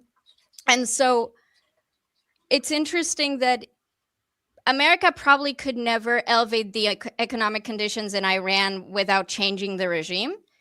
But a lot of people want the regime changed, not because they necessarily mind the government as much as they, you know, when it sucks to live somewhere economically, then you hate the government. Like people hate the government of Israel for the same thing. Hate is a strong word. But I'd be interested in what you were going to talk about in terms of like the sanctions, because I think that when Avarice brought up that the Iranian government offered like $7, that's because, you know, they're choked out pretty hard because of Western sanctions. So like, would you prefer Avarice? He asked you had any insights. Do you have any insights or just material conditions Marxist nonsense? So Avarice, I'm just curious if you could answer his question. Would you prefer to just, would you have preferred to elevate the sanctions and maybe try to just do the attack without the sanctions? Or do you think the sanctions failed and that's why there's... Okay, so she doesn't have any insights again. She's just here to be moderator. You think the sanctions failed? In what way? I think the sanctions were an attempt at diplomacy plus pressure, right? Without military intervention. And they failed to the point that the Iranian people were starving, right? And the regime still didn't care. They didn't care. They weren't willing to budge. No matter what was done, the regime was willing to starve out their own people, their own citizenry, to stand by these specific things that were put in place, and they wouldn't budge. So, you know, at the end of the day, military options may be necessary. Sorry. So could you help me out with this, Abers? Could you help me out? Like you're saying the sanctions that have been in place for quite a long time failed, right? So the sanctions, the point is to put pressure. And by that, I mean, like, deny economic activity, deny services, right? And eventually start denying food. I'm not sure how hungry people are. I'm not sure about that. But I know specifically the economy is like shit, right? But like, that's what the sanctions, I mean, the purpose was completed there. They actually accomplished that. However, right, you're saying you want to put pressure on on the regime to do a thing, right? Right. And the thing that we wanted was that they don't have a nuclear program, right? Which was I'm sure that's well, hold on, that's not the goal. The goal is the goal is for them not to exist as a government. No. Yeah. That's not. No, hold on. That's not what it was. It's not what it was. Well, that's the real goal. That's not. No. Let's not. That's the real elevate goal. this, right? No, it should be elevated. No, it wasn't. Hold on. It wasn't. It wasn't complete collapse. That's not enough. Right? Because that's not enough. Because then you do. Gibbs, you've been watching too much Asmongold, bro. Yeah, I've never watched that. Go out to way too much. Okay. The guy, I've never watched him before in my life. I'm definitely gonna finish my point. It's 100% gonna happen. Okay. All right. So, they and Gibbs, please, the mouth sounds, please, friend. I love you, buddy. Anyway, back to it. So, yeah. So, the sanctions were in place, right? But then, of course, Obama put in the nuclear deal. Right, they got into a nuclear deal that Iran was following. By all measures, Iran was following that deal. Right, so the big threat that people were worried about, Iran getting a nuclear weapon, right, which would be so much worse than anyone else having a nuclear weapon. But Iran getting a nuclear weapon, that was neutered, and it was watched over not just by the United States, right, by the European Union, by the UN, right, by I think China and Russia might have also been part of it. I think at least China. They were all a part of this, and they were watching, and they all attest that Iran was following the deal. Trump gets into office, he destroys that deal, right? He gets out of that deal. Iran starts ramping up their nuclear, their uranium enrichment, like our friend Doobie said, right? Not to weapons grade, but to below weapons grade as a threat. Hey, we have this, okay? Then Trump gets back in office, and he's like, you know what? Why hasn't anyone made a deal with the Iranians? Why hasn't anyone thought of that before? Let's go to the negotiating table. So like, it's weird when you tell me or tell us that like the sanctions didn't work. It seems like they did. It seems like we had a plan, right? Like literally an agreement in place that was being followed, and then we blew that up, and then now we're taking the most expensive option, which would be an invasion. Correct? No, incorrect. Hot take. Everybody that was a fan of that deal should be taken out back and be shot as traitors of the American government because they are in favor of an evil empire, and that's fucking Iran. Every fan of it? Yeah, that's outrageous. Yeah, y'all are all traitors to America. Everybody y'all that are sitting there saying that deal was anything. These guys touched our boats. They took American citizens. You don't remember? That's why we had the deal. The Navy does not like it when you touch us. That's the real reason. Wait. That's the real reason. No. Not one of you. No. Let me finish. Not one of you traitors. Oh my God. Not one of you traitors simps have mentioned that they had American hostages the entire time before that deal was done. They had American hostages, and Obama and all them were like, "Oh, I'm going to play piddly dicks." I don't want to hear none of this bullshit. It was pussitis, and it was traitors. Wait, hold on. I actually want to know when did they have American hostages? With the votes of the Biden. You remember this shit? What was Poseidus? Poseidus was having a deal. That was the Poseidus. What's the? When do we know that we succeeded? When do we know that we succeeded? Because to Bam's point in the chat, Bam wants me to read, and I will read. To Bam's point, in Venezuela, we got rid of the one dictator. We kind of just we didn't change the regime though. It's the same regime. It's the vice. Good. Now we got rid of this dictator. What does success even look like? Success doesn't look like killing one person or catching one person. That doesn't. No, success looks like them doing what we tell them to do. Yeah, but they're not doing what we tell them to do. That's the issue. They took out like 40. Well, then we just kill them till they do tell them. No, I'm just saying. Does that. Wait, they took out 40. It's not one person. It's like 40. Yeah, you just keep taking it out so the guy gets in the power that doesn't want to get shot. Leadership and 90 million people are different. Do you think Iran is Venezuela? Do you not think that the regime, that regime specifically, that has proxies all over the fucking world? Apparently, it doesn't just have proxies in the Middle East; it has proxies in in South America, everywhere there's proxies. You don't think these people had a plan for this? No, right? No, we're done there. We took out 40 people, guys. What happened to those proxies? What happened to their proxy? What happened to their proxy? What happened to those? What is success? I need to know what success looks like. You're Lebanese, so you follow the news over there, right? Hey, what happened to Hezbollah's head of Hezbollah 10 minutes after he said they declared war on Israel? Can you tell me what happened to him? Oh, he got bombed the fuck! Yeah. So I don't want to hear shit. Just hit him with a bomb. Wait.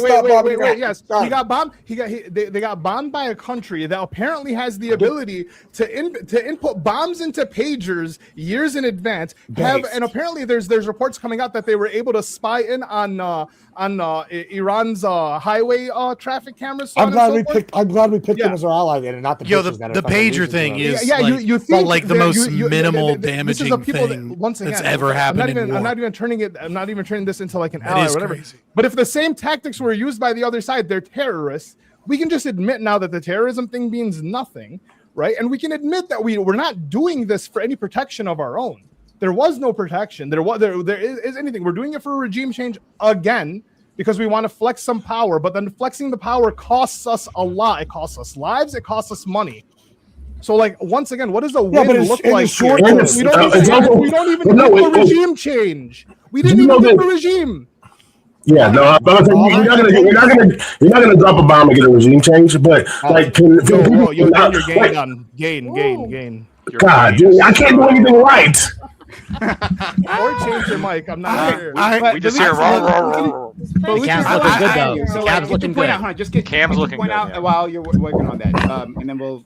Either one or the other. So just someone tells me what success looks like. Just get your point out, and we'll go for it. Total destabilization. Okay. I'm just pointing out the fact that you're not going to be able to get a regime change just for that. Let me fix it. I can't do both. I'm sorry. You can't do a regime change from the air, just dropping a couple bombs. But for the people who advocate that this is about regime change, can you at least acknowledge then that like everyone in this administration should go to prison because it's illegal to drop bombs without getting any congressional help for regime change. The only reason they're arguing that presidential authority is there was a threat of national security, not regime change. So if you're arguing for regime change, then everyone should go to jail. No. Don't take your head, lawyer man. No, it's not. You can't make that argument. You really can't. There's exceptions in the law. You can't do it for regime change. No. Which law says you can't do it for regime change? Go ahead. Hold on. They're speaking on. Oh God. I'm about to say Trump said it out loud, and I think they even made they ended up, someone had to come out and make a statement against it. They're like, no, this isn't in regards to regime change. This is about, like they stating it's not. So either they're liars or they deserve to go to prison. I argue both. Hold on. They may have said, like, this isn't really about regime change. I don't know if that was a statement. So I'm asking you, what law indicates No, that, stay to that part. No, let's move to the first part. And we'll go to the second part. I disagree. I've been fighting this question. I've been arguing I asked the first question. No, you said it was illegal and that they should go to prison. Yes, I said it's illegal or they're liars. So that's what I'm saying. That was my question. Which it's one illegal or no? I'm saying under no circumstances is this illegal. Okay, so they're dirty, disgusting lies. Then that's what you're saying. Because they're saying it's not about regime change. I said this was a blatant breakage of the campaign promise. This is a lie. Yeah. No, not just the campaign promise. The reason they're doing it, they're lying to the American people. No, I think they're telling the truth, and they say it's for regime change. No, they're not. Trump came out and said it, and the administration is coming back and saying, no, we have to use congressional authority not for regime change. I'm trying to listen to you. I'll bring up quotes. It's fine. I'll cut this down. Bring up quotes. Thank you. Well, this is what we were talking about earlier with Marco Rubio, right? Is that Marco Rubio is making the claim later after Donald Trump says that it's about regime change, is that Israel was going to attack with or without us, and then we would have had increased risk of our soldiers and property and military installations both can be true. In the area. And so therefore it was a national security risk not to partner with Israel in this attack so that we could, and that's specifically why we were supposedly bombing their missile sites, etc., because that would reduce the damage. So to Gibbs's point, that is the kind of, and then that's what it's about. Yeah, both can be true, right? Because I watched into it. We did. Yeah, I was just clarifying. I was talking to Gibbs, Mr. We're so powerful. We didn't make this decision. We got dragged into this decision. Tiny little country the size of New Jersey. Well, hold on. First of all, that's why they're there, is to go pick the fights for us. They didn't pick the fight for us. Oh my God. They dragged us into a fight. That's exactly. I watched the speech. Trump does start off by saying that like he's doing this to protect Americans from the attacks of Iran, and then near the end he like reaches out to the Iranian people and is like, now is the time to seize your government. You may never have an opportunity like this again. So yeah, I think both are. I mean, you can absolutely make the argument that regime change is necessary for national security. You can say that the reason for this was not regime change, but hey, we want that too. We're tacking that on at the end because why the fuck not? As long as we're blowing shit up anyway. Anything that way, like you can just say national security for like any reason. Correct. Wait, hold on.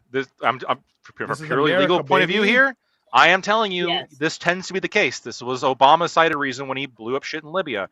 I mean, this was Thomas Jefferson's reason when he sent the fucking Navy. Like, Commander-in-Chief has tremendous authority when it comes to doing this shit. I mean, there's no declared war in Korea.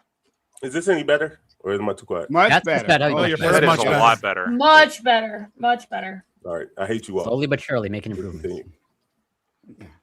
Okay. I do have a question because there is a lot of many of us here that are like kind of on the right wing side of things are against this war. I know Lactoid is.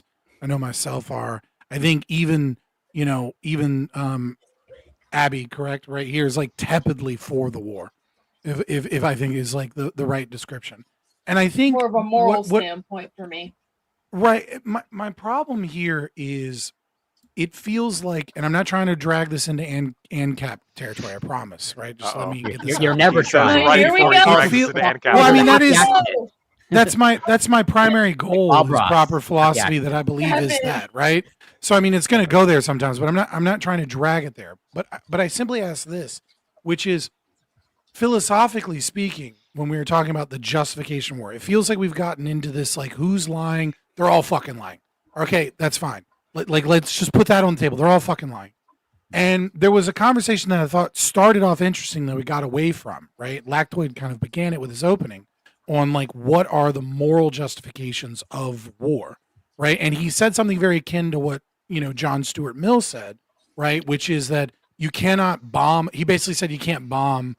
He didn't use those words, right? Because that wasn't the main kind of force of invasion at the time. But he basically said you can't bomb a country into democracy, right? That but in order for a country, and this is like kind of the quintessential liberty-loving consequentialist of the time, right? Is J.S. Mill, and he says, the people have to be willing to labor, danger, and something else for their freedom and liberty. And if you see that, then there is a moral justification for an interceding force, because it is obvious that the people desire that aid in securing their freedom. And so I don't know that I disagree with this, right? But trying to understand philosophically is like an issue for me, because I don't know that I've ever seen a country that this more applies to than Iran. I don't know that there is a country where massive demonstrations of unarmed people and where they have fought and protested into grave risk to the best of their ability to let the outside world know that, like, we want this government gone. Maybe there's a better example throughout history, but this seems to be one of the best, and it's right now. And like, I guess my question is philosophically to the people that are opposed to this war, as I am, but consider themselves lovers of the concept of democracy. Where is this calculation when you have a people that are very clearly have no capacity for democracy, had it at one point, maybe obviously not a perfect democracy, there is no such thing as far as I'm concerned, but had a democratic government and have lost that, and a majority of the people want democracy again, genuinely, not a bullshit campaign slogan like Bush stated in Iraq, but genuinely have been showing for years that they are willing to fight for democracy and they lack the weapon and tools. How do you square this circle of my highest value is the democratic will of the people, and then there is this giant country that is begging for it, and it's going, oh, but Israel bad. It seems like there isn't like your own philosophical stance is kind of like washing away via your hatred of the U.S. empire and Israel, which I share, but I don't understand how you can remain philosophically consistent there. So I'm going to jump in. I really want to hear what everyone has to say, right? So I imagine other people. So my stance is mainly, anti-imperialist, right? I think you understand that. I think I've proven that over the years. Right. Iran is kind of an insular empire, right? An empire and a small empire in the region, just with less power than us. Yeah. These interventions prove disastrous. Is that I don't think, I mean, again, is it goes on to what you were just saying, that it's not just simply that you can't bomb them into democracy, right? Like the thing that gets people to rally around the flag is being invaded, right? If America gets invaded, all of a sudden, like a lot of Trump's ills, right? His deficiencies, they go by the wayside. I gotta defend my homeland. People don't want bombs to be dropping on their neighborhoods, right? It's crazy to think that ups support, right? People are, or at least a lot of people, most of the country, there's always going to be a few, right? But most of the country is going to be cheering for this outcome. There could be thousands dead in Tehran right now. Thousands dead, right? I know our friend Gibbs doesn't care. He's made that clear, right? But the Iranians might care a little bit about that. So, I mean, that's part of it. What if? Can I clarify? Can I clarify though? But what if? I think you're probably going to because I've heard from a lot of sources of, but again, getting communications there, it's all here's a text message from a random person, right? So, but let's just play a what if scenario. What if it is right? If democracy is this big value that philosophically many left wing or liberal people hold, right? And right. What if there is a lot of people, a majority even of people, that are living under such an oppressive regime that they are now at a breaking point where they're willing to walk out of the house with no hijab on and risk rape, risk death, risk torture because their country is so broken by this regime that they're actually willing to accept the deaths from bombs if it gives them a chance to overthrow this empire. And I'm not saying that is true. I'm saying, but what if it is true? Does that change the calculation? In a vacuum, I think it does, right?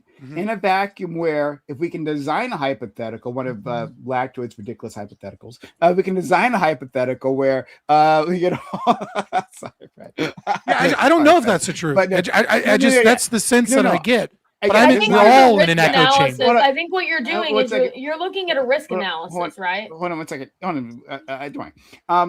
So we can say that yes, there could be a scenario in which it's exactly as you said, right? There's a popular groundswell support. They even want intervention, right?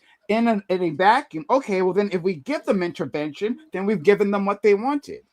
But looking at actual history, looking at how these things actually play out, we give them this intervention, right? And then who does this benefit? First of all, it does benefit Israel. It takes Iran off the board as a major player there, right? Which is exactly what they want. But who gets put in charge, right? Will it be an American puppet? Because if it is an American puppet, we'll be right back here, right? What they don't want. Who could we put in charge that would be worse than the current regime for the people of Iran? If democracy is a big value, we can put an Israeli viceroy in charge, and things can get worse. It's weird that we're now the argument is well, could we imagine a scenario where more people would die? Right? North Korea is worse than the fucking. Can I give it a shot? 1 second. Yeah. And North Korea is only worse because they're not on our team. So North Korea is worse. Is worse. What are we doing wrong? What are we doing here? All right, 1 second. Let me just finish this. North Korea is worse than the Iranian regime, right? They have factual concentration camps. They got camps where families, prison camps, where generations of families live, work, and die. Right, that's where you go, and that's where your kids are raised in that concentration camp, and you're just work you to death. Right, it's an awful place in North Korea, but apparently that's not enough reason for us to intervene there. right? They have nukes. I think they got the bomb now. They have nukes. I think what will actually happen, right, in the real world, outside of any hypothetical, will actually happen is that we'll have 10, 15 years of peace, maybe 20 years of peace. Then there's going to be another uprising. The Middle East is filthy with uprisings, and the AI uprising in 15 years. 20 years of Iran having access to ballistic missiles and enriching uranium, like, is better. Yes, hold on. I'm going to make this point. That was obliterated last year. I'll make the point. Prime. Yeah, you don't even know Prime's position on this one. Yeah. I've heard it. Well, I'll bite the bullet on this one, right? Hey, the Iranian within American media, they make it seem as like, oh, if Iran got the bomb, oh my God, we'd all be in danger. Well, like, how can we even survive, right? New York is going to be obliterated. It's nonsense, right? Iran, how many countries has Iran invaded? Right, like has started. How many? We would most likely have another North Korea, which you just said was worse. Zero. We would likely have another North Korea, which you just said Iran is going to invade every country all throughout the Middle East. Wait, hold on, that's silly. They got proxies everywhere. Iran has not taken any territory, right? Neither did North Korea. So and you just said North Korea was worse. Wait, Ambers, is your argument? Wait, Ambers, is your argument that anyone we don't want or know has nuclear bombs we should attack? I think anyone who wants to murder their citizens in the street, Israel has a nuclear bomb, and they just committed a genocide. They're not murdering their citizens. I mean, if they claim that land is theirs, so technically they are. Those are their citizens. Right? That's why those UN laws apply to them, because they don't apply to the UN. And they genocided them. That's what's happening. And they're stealing more land. That's what they're doing. And they're expanding their borders, right? And Israel has a bomb, and Israel isn't part of the Nuclear Non-Proliferation Treaty. Israel's not part of that. Technically, they haven't told us they have a bomb. Technically, they don't have a bomb. Yeah, whatever. They have many bombs. Right? Let's be done with that. And they stole that technology. And Israel, our great ally, stole that technology from us and then shared it with Russia. Israel, our great ally, stole our nuclear secrets and shared those nuclear secrets with Russia. That's our great ally. So when you're saying that's not confirmed. It very well. Yeah, they did. KGB. There was two Americans that wanted Russia to have the bomb because they didn't want America, right? Like, so it's like there's more than one type of nuclear secret. It's not just like getting the bomb. No, right. I'm saying it's a little more complex than just like Israel gave Russia the bomb, right? Like that's sure. Not really but Israel was involved leaking nuclear secrets to Russia. I didn't say that, right? Right. Exactly Russia's leaked nuclear secrets to a lot of people as well. Yeah. I mean, wouldn't you want to know how that shit was made? Ally or our best ally. Yeah, I would make. So I make the point that actually and this is a point I'll make.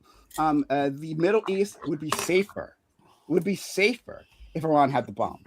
I'm done with nuclear proliferation in general, right? But specifically with Iran, a regime that proved, one, that they aren't aggressive in the ways that Israel is aggressive. They aren't aggressive in the way that America is. How did they prove that? Name one other country in the Middle East besides Israel.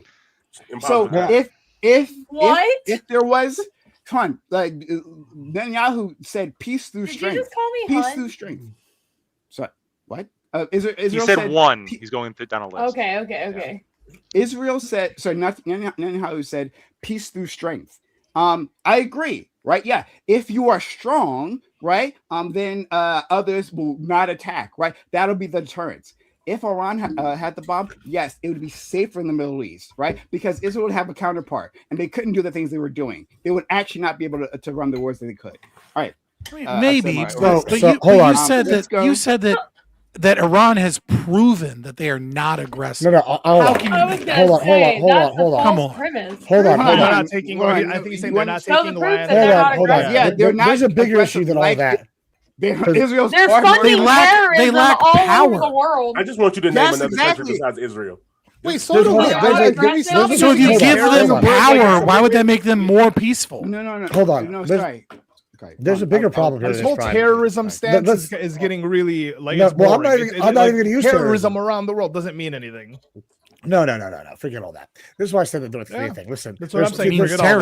There's sides in the world. There's factions. We're doing terrorism too. So what's the issue? If you realize this, yeah. And this is why I said this in North Korea. If North Korea was on our side, guess what? They wouldn't be so bad. But guess what? Iran's not on our side. So guess what? They need to get fucked. And when y'all sit here and act like, hey, our goal is democracy, democracy would be a happy side effect. The goal is destabilization. That's the goal. We destabilize the region, and if a democracy gets put in place, yay! A puppet gets put in place, yay! I'm okay with either one. I don't give a shit. Oh no, it's ISIS Junior. Oh, well, guess what? ISIS Junior can't develop a nuke. They're a lot weaker. Oh, that sucks for the people over there. Well, then too bad. Don't fucking be on their side no more. Exactly. Yeah, but like too many people are pretending that they're like, oh, we're moralists. We're doing this for sure. No, it doesn't matter what the moral reasons are. It doesn't matter because it is improbability. And the biggest reason, and Prime's upset, is because he is you do like multipolarity.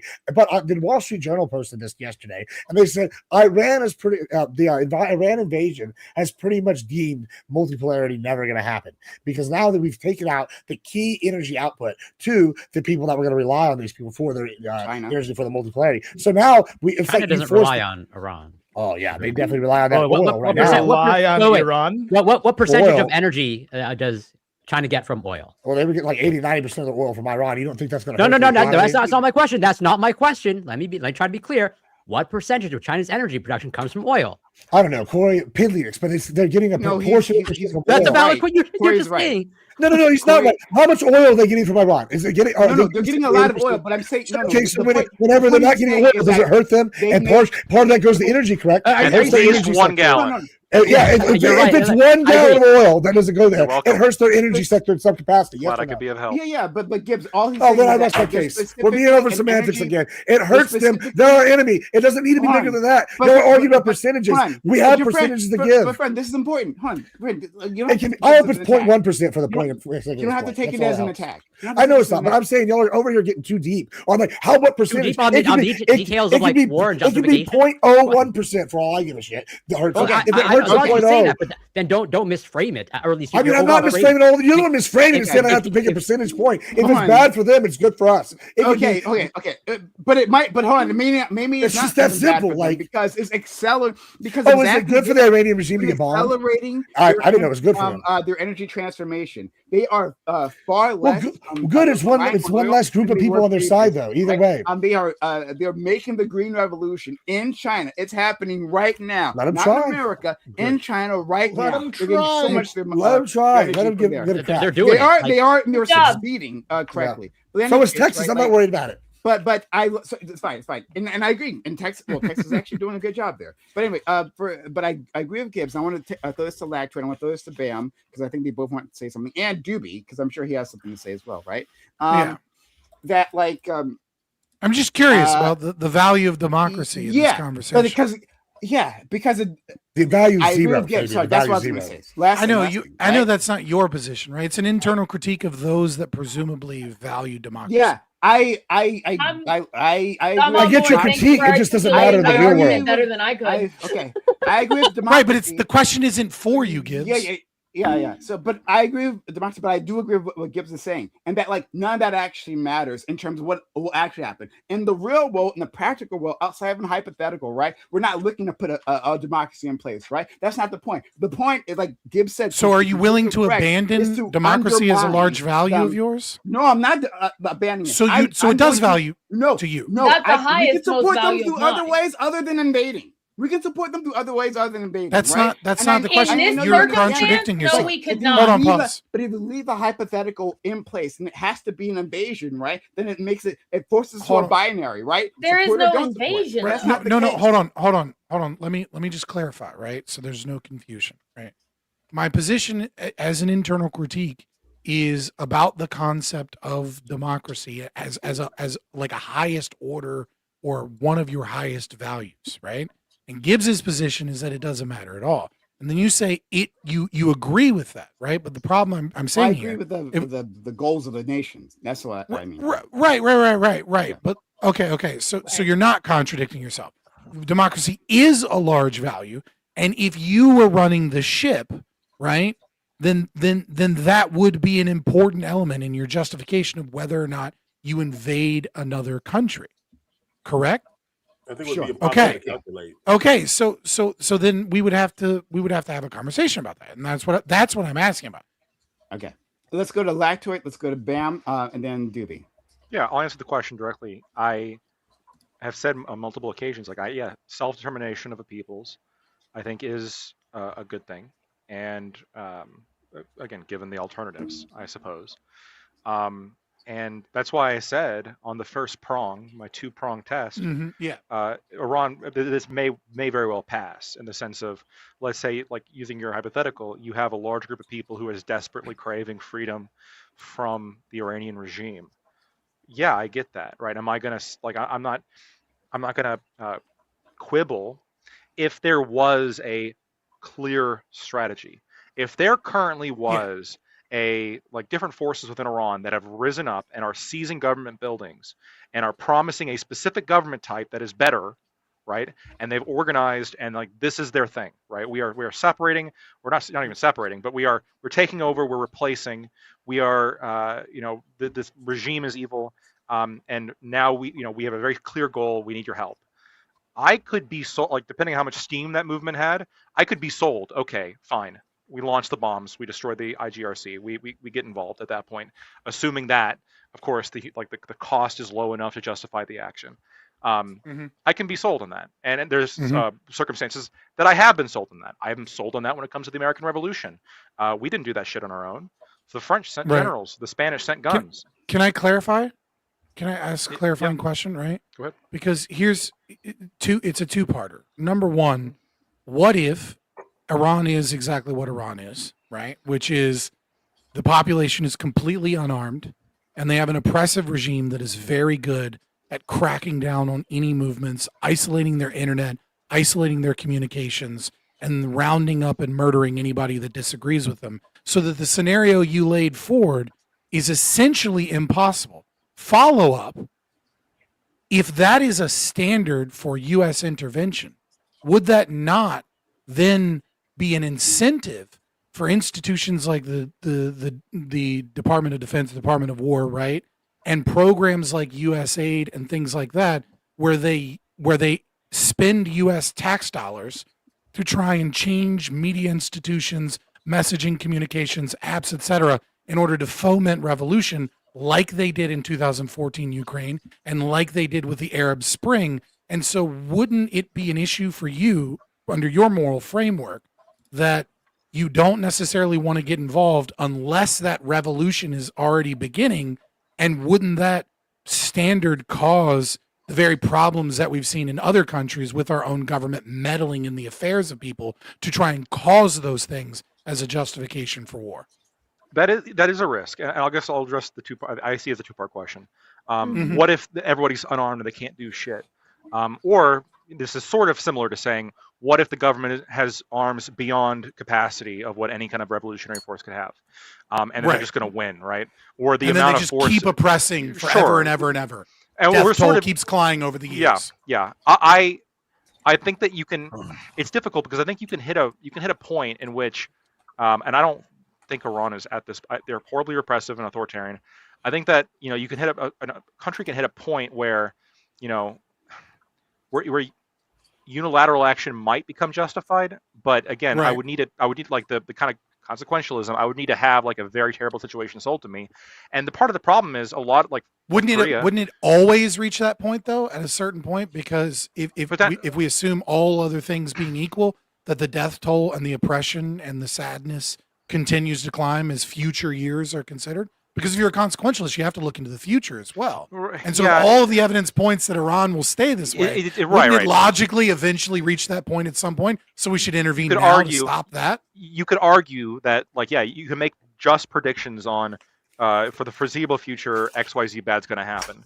I do think that you need to compare that to the cost now and the possibility that, as does happen, systems of government moderate.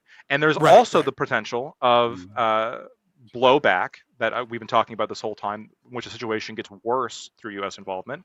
And there's also the situation of what happens when the enemy, the bad guy, has a weapon that is just too too fearsome to get involved with North Korea, for example.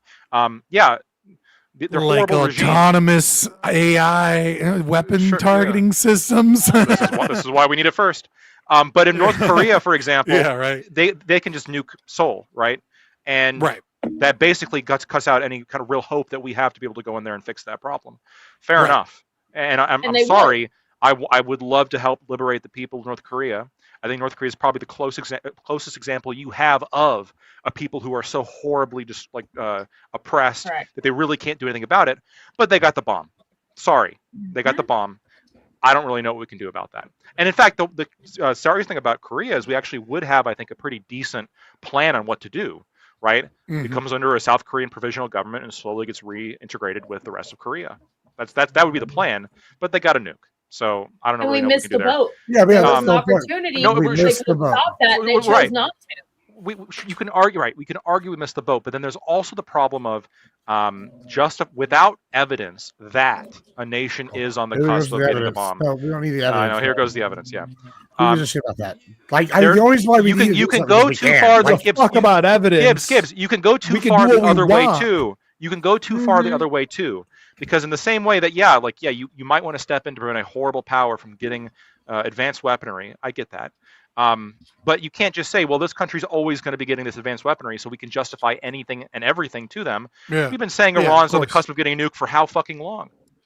I know it's a long question, but the second part, what is your opinion on the second part and how it might incentivize U.S. aid, Department of War, etc., to use algorithms and media to foment the very revolution that gives the justification for this war. This is difficult for me. I think generally I'm just opposed to government taxation to then use for these large scale projects. But at the same time, I'm very hesitant to get involved to tell somebody whether an idea they hold or a value they hold is legitimate or not, just because somebody influenced them into having it. All people and all powers are constantly engaged in some kind of, the critical word is propaganda. The positive word is influence, perhaps value influence. And so, the question is, for example, Scott, you're spending a lot of time, as am I, propagating our ideology that we find to be good and beneficial. I think it's fair to expect nation states to do this too. And if people begin to agree with that, I don't know if they're necessarily wrong just because somebody had the intent to get them to believe this. So I don't know if I would really if a group of people wants to have a different form of government, I don't know how much I would really say, well, the only reason you want to, not behead homosexuals is because America told you to. Maybe, but so what? Let's go. I gotta let some other people in. So let's go to our friend Bam, Doobie, Gibbs, Ali. Yeah, I think that again, it seems like we went down this line of this hypothetical. This is going to happen in another conversation too, but it just doesn't seem to be the most likely event based on track record and history. Like one regime change is hard no matter how you do it. It's not an easy thing to do, even if it goes right. The United States doesn't have a fantastic track record of it to begin with, but you're definitely not going to do it by doing a strike and then communicating actually with the existing regime about a peace deal that ends up maintaining the existing regime. And it also doesn't help us at all that the unfortunate, well, it's not unfortunate, well, it is an unfortunate reality, is you want this to be a one and done. Well, I guess a two and done at this point, and you can't do that because the United States is unfortunately has no leg to stand on and no reason to be trusted. Let's say because 6 months back in June we made an agreement that we wouldn't do this again, and then we just decided to 8 months later. I promise you, if we actually decimated their nuclear sites the way we're claiming, or the way we originally claimed they did, then they obliterated. Obliterated, yeah, exactly. We weren't at a point 8 months later that would have justified this strike, no matter what they were doing. So we ended up breaking the deal. The United States is time after time after time, at least in regards to Iran, broken promise and shown that Iran has no reason to negotiate with the United States in good faith. Well, I understand your argument, but it doesn't. you said I dismissed the hypothetical because I just don't think regime change could ever work. Not because it can't ever work. I said I dismissed the hypothetical because I said it doesn't seem to map on with the reality or something that could be properly quantified. I disagree. I disagree. I'm telling you, just telling you, and you could disagree.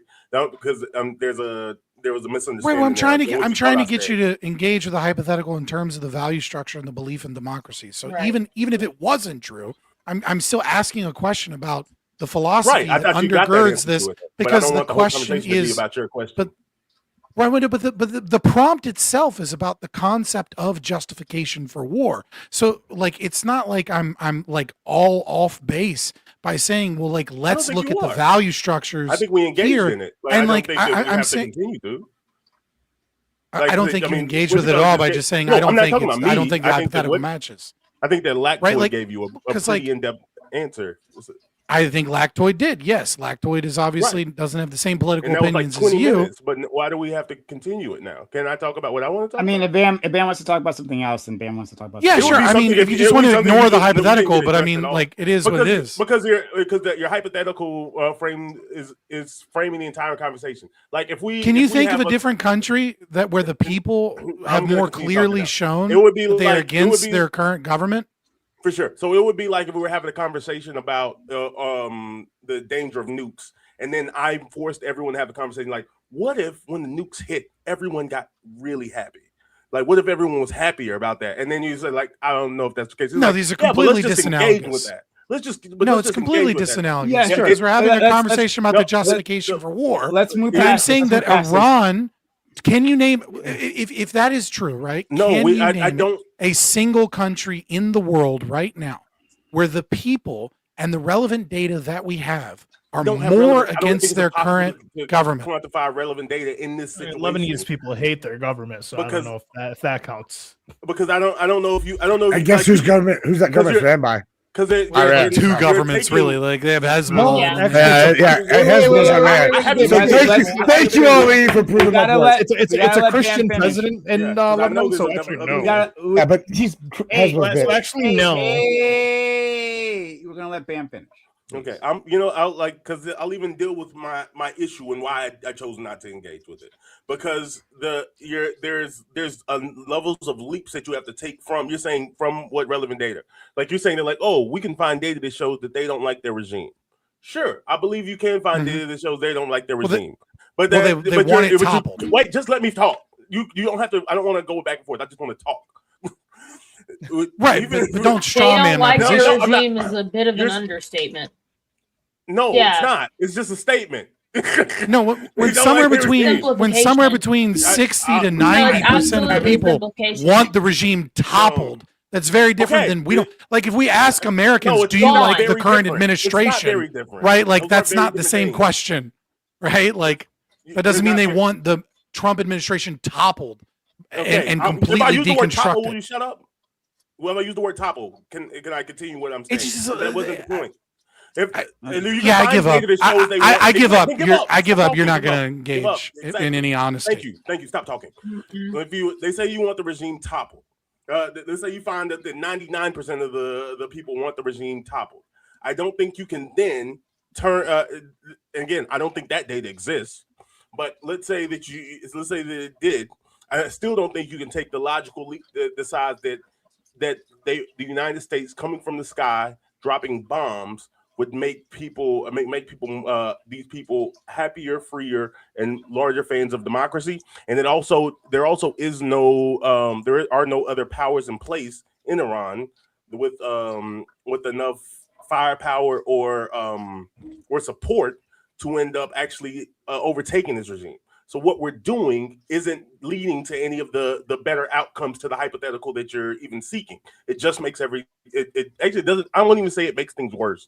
It's at best a wash, because we're gonna put in force someone from the exact same regime, and we know this because we have a track record with what they did with Venezuela. They took out the leader of Venezuela, and did they topple the regime? No, Trump has too much pride for that. He didn't want to bring in the lady from the Nobel Prize that the people supported or whatever. He was like, you know what, we're gonna run Venezuela, and we're having great conversations with with the current regime. So we did nothing. We bombed people for nothing. No, they we're work for doing the us exact now. same thing here. We know this. That's I know this for a entirely- fact. At best, it's just a list of strawmans to avoid talking about your philosophical consistency. So it's another- fine. No one you don't want to do it. More intelligent people understood what I said. So I want to. I'm more intelligent, and I understood what you said, and then I make a quick spit it back at you. I'm gonna make a quick agreement with Bam. Whatever. In term, not like inviting you in your hypothetical, but just like on the subject matter. And it's something that like we just haven't actually dealt with, right? Because we don't, as Americans, right? Except for our friend Corey and Lactwood, right? As Americans, we look at the world like through our own lens, right? And through a lens of an imperial power imposing itself on everyone else, right? And then simply reacting to us. But we always forget all the time, every time, is that like all these governments that we're interacting with have internal politics. The moderates in Iran have been completely discredited, right? The exact people that you would want to empower, right? Those people have been discredited. Like they've been saying, hey, like the best way to get what we want is to engage with the West. That's what I've said this before on panel, right? That's what they said with Obama during the Iran nuclear deal, right? The Ayatollah at the time, I guess it's Khamenei. I'm assuming it was the same one, but I don't. Yeah, he's been there since the 80s. Okay, excuse me then. Then Khamenei, right? He told him, hey, you can't trust the Americans, right? This will they will betray you, right? But still, the people had voted in, because we keep also forgetting that like Iran does have democracy, right? Mm-hmm. A limited one, because like only the candidates that the Ayatollah allows can run, right? So let's understand that. No, understood, but it's a limited democracy, right? But in any case, right? But within that system, right? Before they had what's his name, Ahmadinejad, right? That's the guy who was like the serious death to America, right? That was the hardliner who would go into the UN, right, and talk about how he has to massacre the Jews, right? Well. That guy was pretty awful, right? He was voted out of office, and the moderate went in, and he went on a platform of negotiating, right? He said, I have an opportunity with Obama. I can see that, right? Let me do this. The people want him to do it, and they got it done. And then what happened? Exactly what the Ayatollah said. They got betrayed. And then that fell apart. And then just years of misery leading to this moment, right? The moderates also said, hey, we shouldn't have a bomb, right? We should actually not do that. That would lead to more conflict, right? Instead, let's work within the system. Let's work within the Nuclear Non-Proliferation Treaty, right? Here they are being bombed. If they had a nuke, just like North Korea, they wouldn't be bombed. So, right, when we talk about it, so, all this is just to say, is that when we talk about invading, right, to put a better person in place, who, right, the moderates who've been wrong literally the entire time? Or is it more likely going to be a hardliner who've been empowered for all these years of like straight betrayal? Literally, the U.S. bomb in Israel, U.S. bombs the negotiator last year. They were in the middle of negotiating with the United States when we bombed and assassinated the negotiators for peace. Yeah, well, so, we don't like this who else is going to be in charge but the hardliners? Well, we'll be the ones that will get bombed. Well, didn't Aragorn also kill the negotiator when he went to the Black Gate? They've also, the Iranian regime has also committed mass murder of all of their intellectuals and anyone that disagreed with them. Literally 1 month ago. Said means that the Iranians were good. Fuck the Iranian regime. That's not what I said. I never. Hold on. No, that's another straw man. I'm not saying that. I understand your argument, right? Which is that external pressure from the United States is going to have an effect on internal politics. And when we consistently betray the agreements that we set forward, and when we consistently lie, that this is going to take an insular and autocratic administration and potentially make it even more insular and more autocratic, instead of maybe potentially opening up some soft, moderates. But like moderate in this position, right, is like if we were to do like a political compass thing, right? is like you need a fucking magnifying glass to see the difference between the two, right? So like I understand what you're saying, right? I mean like this is the judicial, this is the head of the judicial the head of the judicial department of the Iranian regime, February 8th, right? Those who make statements against the Islamic Republic from the inside are the voices of the Zionist regime in the United States. Right, like these are like this is like any disagreement, any level of moderation, any critique of the Islamic regime, even from the Iranian people, is an act of working for the Zionists and the evil devil of America. Like so just like you can say maybe we push them a little bit more that way. People are all working for the Russians or the Chinese, right? Like we bring them out when for political convenience, right? Just like what you're saying. Who have we disappeared in prison for speaking at this point? Wait a minute, we've disappeared a lot of people. We literally were arresting pro-Palestinian demonstrators, right? Putting them away with ICE. We specifically that didn't happen. Them.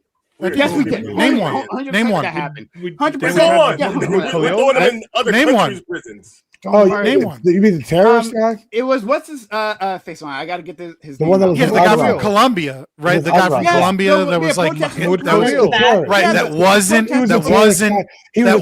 an American citizen. That was that was bringing out pamphlets against him. That specifically advocated violence against the United States. Sorry, hold on. Sorry, guy. American citizen is one of many modifiers that is an issue with this guy. But specifically, what I'm talking about is when he said people from within Iran. He is talking about Iranians, any Iranians, okay, that speak out against the government in any way, shape, or form are a voice of, quote, the Zionist regime and the United States, the same United States that they're chanting death to America. That's what we're talking about. What I'm saying is that the difference between the moderate and the extremists in the Iranian regime is, I didn't say he was a moderate. Like, stop. Then why are you quoting? What I'm saying is that. So yeah, I don't. Sorry, friend. What I'm saying is tiny here, right? Is minute, right? Yeah, and that. Hey, no, it's meaningful, from our perspective. From our perspective, that's tiny, of course, right? Because we don't. Yes. From any perspective, it's tiny. Hold on. Listen. Wanting a nuke is a I understand what you're saying.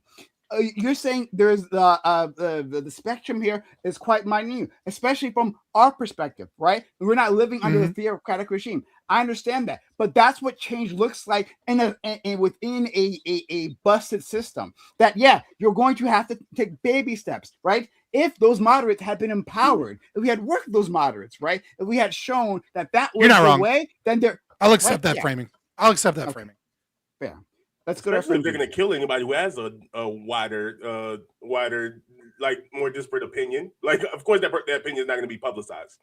That's true too. That's also true. That's fair. Doobie. I'm sorry. What was the question? That's no question. I want to hear what you have to say. Doobie. Wasn't it? Didn't Scott have like a question that I'm supposed to be responding to? Oh, I guess you can answer Scott's question. Yeah. Scott, about like democracy and whatnot. You can repeat that. Well, it's just here's the question. The question is how bad until you get to invade. Right. Well, I don't even need all of that. Right. Like I'm just curious about the philosophical grounding from people that are presumably pro-democracy as like a major value of theirs. Right. To what, like, at what point is it worth the risk of all of the issues of the United States, right, to topple an extreme and oppressive regime? Like, separate the nuke, separate that, right? Like, and just like, and where is the philosophical position here? Is it just whim worship? Is it just the consequentialism of arguing of different different things? And how does one claim like democracy is this big value? And I'm not saying you specifically do, right? If that isn't some form of the calculation of whether or not is justified to topple the Iranian regime. This isn't the first time that the Iranians have rose up, right, against their own regime. I mean, in 2019, well, they also rose up against the one we installed too. 1,500. Well, correct. But there was anywhere between 300 and 1,500 of their own citizens killed in 2019, and then again in 2022, there was another protest where they rose up against the regime. women life another freedom. 500 people, correct? Another 500 people were shot in the streets by the Islamic regime. And then this time, I mean, there could be anywhere between 10 and thousands of people. And from the moralist argument, you can say who cares, but then you can't have that as like a value. That matters. You can't say something is or isn't. It matters. It matters that these people keep rising up, and there's nothing they can do about it. Nation. Hey, okay, well, let me ask you this, right? Abbers, hey, well, the slave revolts in the United States, the slave uprisings, right? Fighting for their freedom, when they were put down, when they were hung, when they were tortured to death, right? Would that have been justification for another nation to come in and liberate them? Yes. Okay. Britain did this to like half the world. Yes. Like, thank God for Britain and the whites. Yes. We ended slavery throughout the world. Didn't we sort of do this? You know? Didn't we sort of do this to the southern United That States? is absolutely justification for another country to come in and say we are liberating these people on behalf of humankind. Okay, we rescued the Jews. If that's your position, World War that's II. at least consistent. It just feels like. Well, I mean. I guess not fair. I was lumping you with Gibbs, but Gibbs was just talking about based about like the people that we killed. Like we don't treat foreigners like foreign people in foreign countries like human beings often. It just feels. No, really I'm saying this was a human particular. emergency. What was happening in Iran, them shooting their own citizens in the street, was a human emergency. Are you Everyone pro-US? was and this is me. I don't know you. US-aid? Are you a fan of USAID? Yeah, I was curious. Of the what? USAID. Of USAID in certain circumstances. I think that USAID can be used for good. I don't think that it's just this horrible, awful, disgusting thing. I think it can be used for good. Agree. I don't think it evil. was being used for good is the problem. And it ultimately ends up that way. That's the reason that I think USAID ultimately failed, because it was doomed to fail. Anything you set up that way, people that seek power are going to ultimately gain control of that specific piece and use the it iron for law their of oligarchy. own reasons, not for others. Exactly. Which is why you shouldn't have those programs to begin with. Interesting. Well, not quite sure about that. Correct. But Correct. Let's go to our friend. It can be used for good, but it never is in the end. Gibbs, I haven't forgotten about you. You're still on the list, friend. But Doobie. Give me like 30 seconds. Doobie thought I can get out of it. Look at that. That was clever. That was clever, right? Scott, could you ask your question again? Oh, fucking. I don't know. Sorry, you want to say something, Bam, while he's waiting? Yeah. I like it. It's fine if this is the actual position, but it feels really particular that. And again, I don't know the girl. I'm sorry, I'm not saying your name. I'm just Abbers. Abbers. Okay, yeah, I don't know you, Abbers. I don't know your politic, and I won't pretend to assume things about you anymore. But it seems like the conservative movement as a whole, that's like I've seen the tweets coming out that this was like in the name of human rights justification, things like that, yada yada, and this just doesn't feel consistent with any of the political beliefs that they've shown over the last decade, really, but especially under this Trump 2 administration. The care for how we concern ourselves with other countries and foreigners and their lives, USAID, like it just feels really, really rich to come out and say that like this was about protecting human rights. This was about protecting the United States. My point is, I think that's a divide between Gen Z conservatives and like boomers. I think Gen Z conservatives kind of do care. Like they're more like 90s Democrats. I think Gen Z conservatives. Is the issue. They're naive. Well, yeah, sure. They're all fucking socialists as far as I'm concerned. I'm just so. trying to shed light on it. I do think, I think, like. But in this circumstance, it's a good thing for moral reasons. I'm just saying, like the Gen Z conservative. I haven't forgotten about you. Okay, so hold on, Doobie, are you ready? They're naive. I think they're. Yeah, of course they are. They're young. I mean, they're naive, but I don't think about on this issue. I don't think they actually care about people. No. Doobie, are you ready? I disagree, but that's okay. I genuinely care maybe not. Okay, so let's go to Gibbs and then Ali. Yeah, I mean, we're talking about a lot of philosophical shit. I'm not gonna talk about that shit. We need to change the subject to something real quick. I first of all, we live in the real world, and I think that I heard a lot of things about Pete Hegseth, right? How terrible of a leader he was, how shitty he did. A fucking loser. Oh yeah, he's a loser. But I gotta say, this whether you're pro what he his position or pro what we've done, how they've done it under Pete Hegseth's leadership has been fucking impressive. First, they went into Venezuela and they dropped their dick and they took this guy out, and it was impressive. And then they came over here and they whooped everybody's ass in Iran. We've had like 6 casualties, and they've lost everything. I gotta say, outstandingly well done. Where they'll judge out now, 3 to 6. 6 is the high estimation.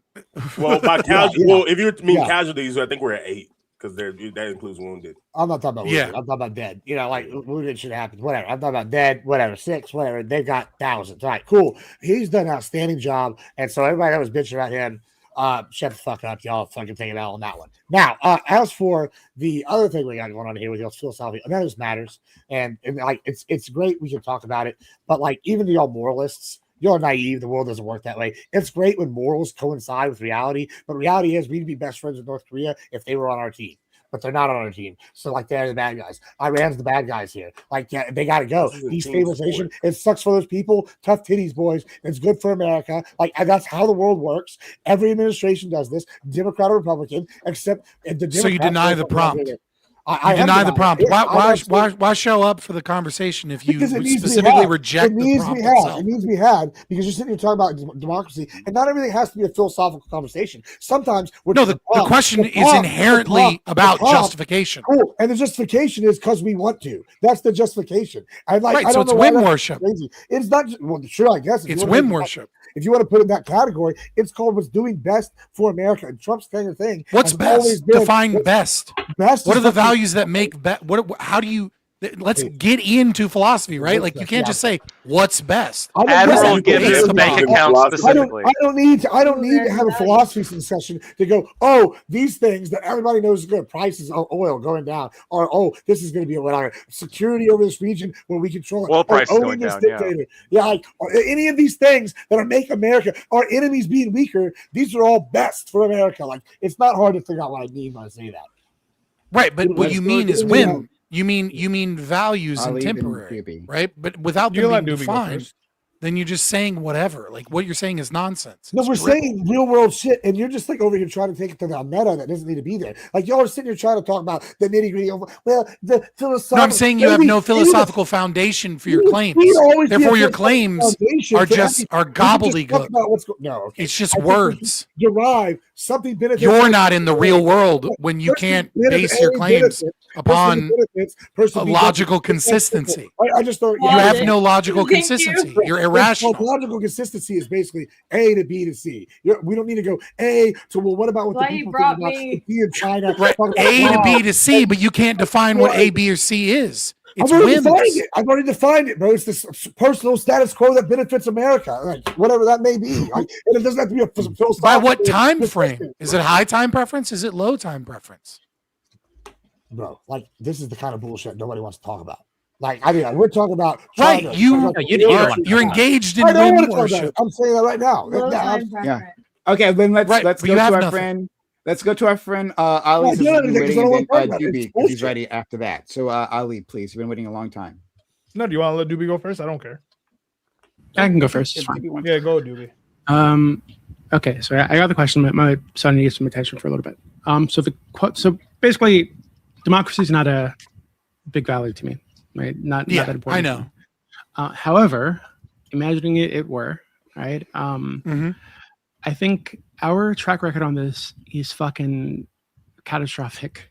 Right? I agree. It's terrible, right? So the reason we're in this situation in the first place is because we overthrew Iran's democratically elected government in the fucking 50s. So the same shit in Guatemala. That led to like hundreds of thousands killed, decades of dictatorship.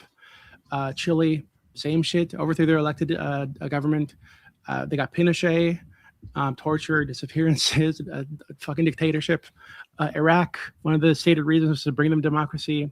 Well, like almost a million dead. Like anywhere from 600,000 to a million dead. Millions of refugees, another refugee crisis, ISIS, civil war all over the fucking place. We did all right with provide comfort. Nobody remembers that one, but that's about it. In the last 100 years, and then the current government Germany and Japan. The government right now and the people of Iraq are so aligned with Iran that Trump is telling them they can't elect a person that it looks like they're going to elect. The guy that the guy, I forget his name. He ran Iraq previously. Trump's saying, hey, you guys don't get to have that guy, even if you democratically want him. Like, so I mean, fucking our track record is terrible. Even if that were a thing, I don't trust us to do it at this point, right? But I think the reality is that like what we're doing right now, regime change, quote unquote, overthrowing a government, is not the same as bringing democracy, right? So democracy requires structure, requires like a state apparatus, it requires independent courts, a free press, civil society organizations, political parties, it requires like a stable rule of law. They don't have any of that shit. So like, and I don't think you get that shit by overthrowing the current existing government institutions. I think these are things that come through potentially decades of reformation, slowly progressing toward this thing. And that's it looks like historically accurate, right? I mean, plenty of places throughout the world have had revolutions that establish democracies. You're living in one. Well, hold on, so you say I don't think that happens that way, but like obviously it does sometimes. Sometimes it doesn't. I agree, and America has a bad track record on the times it doesn't, right? And I agree that we had much better structures. We kind of winged it we kind of like did it by the seat of our pants with Japan, and it kind of worked out, right? But Japan was a highly ordered society in a way that is somewhat unique, right? And it took a very long time to do it in Germany, right? So I don't disagree with anything you're saying. But other than obviously I think sometimes like that does occur because it's happened many times throughout most of Europe. I would argue that America is not an example of this, but I'm going to give it to you, right? Just because it's not really. I'll just say France would be another example. Vast majority of the time, it does not work out that way, right? Yeah. I'm fine with going there. So I think that what we're doing right now, and to be honest with you, I think the stated goal, regime change. Getting the people to rise up. I don't think that's the actual goal. What seems to be the goal to me is to destabilize Iran, potentially destabilize BRICS. Balkanize them. Yeah, balkanize Iran if they can. Just cause chaos, topple the entire fucking thing, and what happens after that, not that important to them. If it's stable, if it's stable, like hell yeah for America in terms of the elites and the corporations and the Trump administration, right? But if it's unstable, at least it's an unstable ripple effect that affects our enemies more than it affects us. So fuck it, we'll bomb them, and China and Russia will be hurt more than we'll be hurt, even though the whole world will be hurt. So you did understand my whole point then. Thank you. Okay. Yeah, but Gibbs, it's retarded. We shouldn't be doing it's like cutting off your arm to defeat your enemy. No, it's not retarded. Like if fucking Europe's afraid of the fucking Muslims coming in right now, this might cause another fucking refugee crisis. Millions of fucking Have you seen Persian women? I'm okay with that. We've already seen how that plays out, right? It's not good for the native populations, right? So if you're afraid of that thing, this is asking for it again, I think, right? If cool, come on, we'll take the biddies again, right? But and further, are you really appealing to Gibbs's love of the native population in the country? Further, I think that the reality is the United States doesn't really give a fuck about democracy either. Right? Maybe within our borders, maybe we've been eroding ours for the past 100 years. Yeah, I don't know if that's true. We're allied. Hold on, we're allied with Saudi Arabia. It's a monarchy. Yeah, but we've made them better, right? No, we fucking haven't. UAE, no. Hey, women can drive now, brother. Women can drive. We made that's them big. richer. Women can drive. We have pressured the Saudi monarchy. Israel's been governing like I'm not sure about millions that. of Palestinians in the West Bank with no voting rights for fucking like almost 60 years now. Bahrain. They crushed their own pro-democracy movement in the early 2010s, I think, with Saudi troops, I think, and we did nothing about that. The U.S. doesn't really give a fuck about democracy. I think it's been demonstrated. The U.S. cares about markets. The U.S. cares about allies.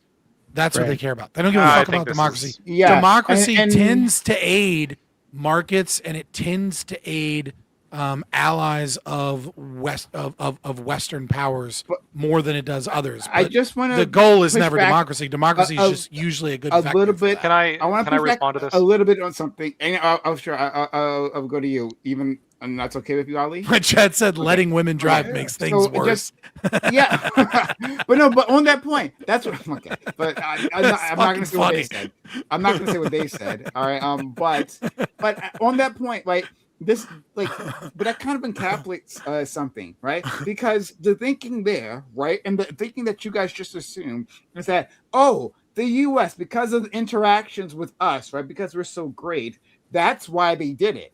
No, like they have domestic policy themselves, right? They have domestic pressures. There was actually a protest there. They got famous protesters. Now, these things not necessarily aren't separate, right? Like Saudi doesn't live in a vacuum. It's domestic. There's no interaction with the West and whatnot, right? I'm not saying that, but let's not forget like the actual domestic pressure, the actual activists who got literally put into a prison, right? So they if I remember the story correctly, this was the long. Yeah, it's both. It's both. So I mean, like Riyadh Comedy Tour wouldn't happen without Western intervention. Let me just finish the point, right? So, like, if I'm remembering the series of events correctly, and please forgive me if I'm wrong in anything, right? There was a series of women who like actively broke the law, right? And they like streamed it on like Facebook or some shit like that. Like they were driving, right? By themselves and all that stuff.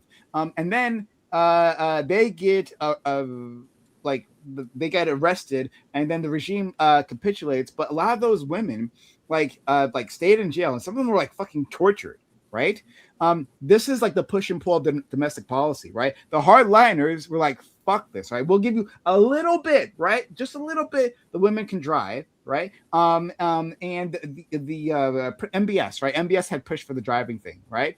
But even MBS couldn't go any farther than that at the time, right? Because of the hardliners. And what's a bone to throw to the hardliners? We're going to torture those women. We're going to torture those activists, right? So let's not understand. All I'm just saying is that there are domestic politics involved, and not just say that, like, well, yes, the U.S. just gets to oppose this just by interacting with them. But yeah, I don't think we're denying the agency of activists or women or people within these other countries. I think we're just speaking from a U.S. perspective because we're talking about U.S.'s imposed war on Iran. We're speaking from the U.S. and we are the major power player in a lot of things. That's the only reason I'm saying. Yeah, but I'm just agreeing with you. Like I'm saying, like, yes, all of these things have a play, and the internal politics obviously has a play.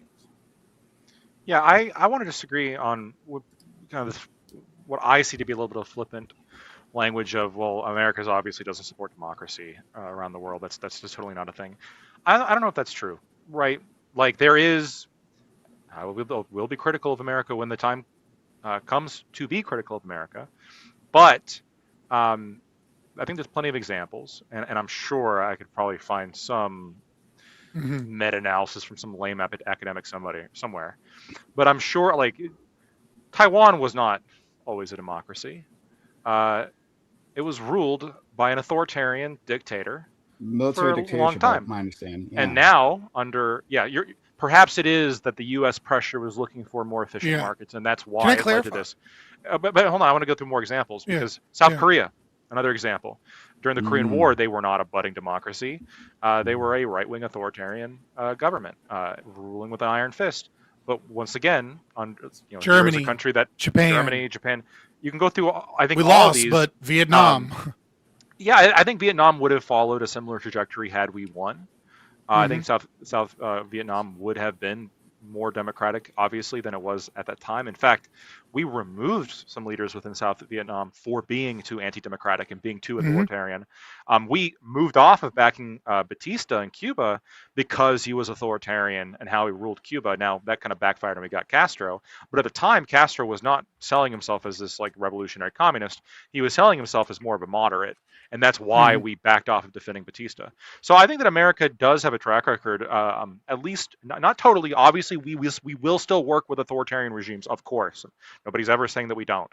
But I think that there is a kind of trajectory of countries that fall under the U.S. influence umbrella, which is they tend towards being better most of the time. Can I maybe clarify my position a little bit on this in terms of what I mean when I say we don't really value democracy? When I say we. Right, I'm talking about the proverbial we as in the whole of America, but more specifically, I think what I actually mean is those individuals in power, lying sack of shit politicians and very powerful people are also as just as other countries have internal politics, we have internal politics. And one of the ways in which they justify their power is by selling the concept of the value of democracy. And I think the American people actually do genuinely value democracy, even though I don't, right? I think that is a value that most Americans have. And so I think that the push-pull of that is that it's much easier to sell the American people the concept of going into war to get another power player there, wherein the rich and the powerful, whatever you want to say, like not that being rich is bad, but those that actually have influence and power, right? I don't think they necessarily value democracy other than maybe it's a little more stable and easy to contend with. But they do know that the American people value democracy. And because we live in a constitutional republic, in order to maintain the illusion and in order to maintain their power, they do favor democracies over other things when they can get it because it's easier to do and it's more stable and it tends to work out in their interests in the long term. Yeah, I don't disagree with anything you just said, as long as it's clear to perhaps other people that I think that the overall effect of this is a general trend towards democracy. It is a general trend toward democracy, yes. Okay, yeah, but that's fair. I mean, they're throwing a bone to the people, like, hey, look, I mean, it's going to be democracy, guys. Hearts and when minds, when in reality, there's other interests at play. Of course, I think this is true. I think geopolitics is very often, first and foremost is nations acting within their geopolitical self-interest, and then there's other things that come afterwards to try to sell that, right? I think, I think what Gibbs does is he just takes the purist, cut out everything else, all of the values. Let's adopt the mentality of which is Gibbs. I mean, not to be too critical of you because you're my friend, but it is. Kind of a little bit. You should criticize your friends. It's a little bit psychopathic, right? Like the pure nation state motive is usually pretty psychopathic, which is purely self-interest, ignoring all other interests, right? I mean, well, if you were purely self-interest, you wouldn't be altruistic and you wouldn't bomb people unless it actually aided you. Exactly. Unless you were a sadist. You'd be an ANCAP. What if you were a sadist, Scott? Then it would be entirely within your self-interest to bomb. I would say that then you would only be so if you were high time preference, because in the long term, right, your pleasure and your joy from if I fucked over my neighborhood government, right, well then I'm gonna have a bunch of homeless people in my neighborhood, and then that's gonna affect me negatively, right? In the short term, but I can fuck with them over there. I don't live there. You live in a world economy, but how much is that really? Which is obviously proven by. I mean, how much are sections affecting Iran, right? Being cut off from the world or destabilizing the world, especially when we're talking about the oil market, in the long term can have pretty deleterious effects. I hear you, but let's say I'm a sadist and I'm enjoying all these videos of people getting bombed and I'm able to watch that. It seems like a small increase of the price of gasoline is a small price to pay for such riveting content. Riveting content. No, I would say that being a sadist is not within one's own rational self-interest, right? When you talk about selfishness, you're talking about hedonistic pleasure, as opposed to what actually benefits your life is pure selfishness. And so does it benefit your life to have an addiction to gore that damages the world and potentially makes other people look at you like a sick fuck, or isolates your friends and family, or changes the way you behave? None of those things are actually within your own rational. But how would we be able to tell from the outside? What do you think? But how would we tell from the outside? Because let's say the exact actions, right, that you were. This is the difference between an anarcho-objectivist and a pure objectivist, and this is why I have issues with the pure objectivist, right? Is that it's only in the domain of possibilities that are justifiable. There's layers. Okay. Well, it's I don't want to. Yeah, I can't answer this. You cry, one is Texas Independence Day, so remember the Alamo, remember Goliad. That's one. Secondly, more importantly, it's just I feel like more people should just be honest. When we're talking about this kind of thing, I think I'm super honest. I know you are. All right, that's not I'm saying some people, but I'm saying listen. I think everybody. Yeah, this is pretty honest too. Would benefit. Yeah. We might be the two most honest people on this panel, and we look deranged for it. They're like, you sound crazy. Listen, everybody would benefit under the new American empire. The goal is everybody should just be American, right? And then they can all be equal. We can assimilate them over time to the great American culture. Will some of them be more equal than others? He just wants communism. Not to quote the communists, but for the greater good or some bullshit, right? We can just go in there and take them over. and that'll be the best. But like, we can't do that right now. You heard that? You heard that? He's a filthy Tau worshiper, boys. What we can do in the interim is destabilize the region, which allows us to gain more strength and benefit. Gibbs, and we don't gain more strength. Wait, we don't gain more strength just because we destabilize the region. Okay, so I like that Gibbs is honest. I appreciate it, right? Because you're the only one that comes in here and goes, yeah, fuck it, bomb them. Who gives a shit? They fucked with us. We fuck with them. We have the bigger guns. The people with the guns win. That's all it is. But then you have to contest with the fact that other countries also have guns, and if they use those guns, then they're also justified. And fuck it, we go to war. Which is fine. I think I found an inconsistency. But like, it's not realistic, and also you're not the one who realistically suffers from it, except for the fact that like when your country's this is a big one. as in like he's not going to war, right? But like Lactoid, you were saying we went and we people followed us in democracy and all in a few places that we overtook and so on and so forth. But it just doesn't seem to be the case in the Middle East that that's what happens, right? We forget that like the people don't necessarily want a democracy there. Like a lot of the diaspora wants the Shah instilled. 30% of the people want the Ayatollah, and then out of the 70 or 80% of the people that are opposed, a large chunk wants a king back. A large chunk wants their Shah back. So on and so forth. So it's not. I don't know if too many want the Shah. I think I'm not sure they're desperate for like some kind of like super good democratic government, but I don't think that they want the Shah. Well, I'm saying like there's a healthy chunk of people who don't necessarily care about democracy so long as like their country is successful and they can get some money in their pockets. They don't necessarily care about democracy there. So when we're going, and that's why when we go and we overthrow these places, we don't know what to do afterwards, right? So like to Gibbs's point, yeah, we go and we have the guns and we can go and destroy the people. But then what do we do after we destroy the people? I know Gibbs, your whole thing isn't like nation or isn't more, but like your thing is kind of nation building, right? Your thing is going in and my thing is more. Gibbs just take the shit. Yeah, but wait, real quick. Let me just finish real quick. But like when we go to the Middle East, so look at what happens now. We bomb Iran, and what does Iran do? Iran goes ahead and hits 7 countries around them. Like there's destabilizing the region, then there's the entire region being at war and actually causing like World War III, and then eventually us getting there because listen, at the end of the day, we have to protect our ally Israel, and that's like if Israel gets hit enough, we are going to have to go. Donald Trump does fall through. I do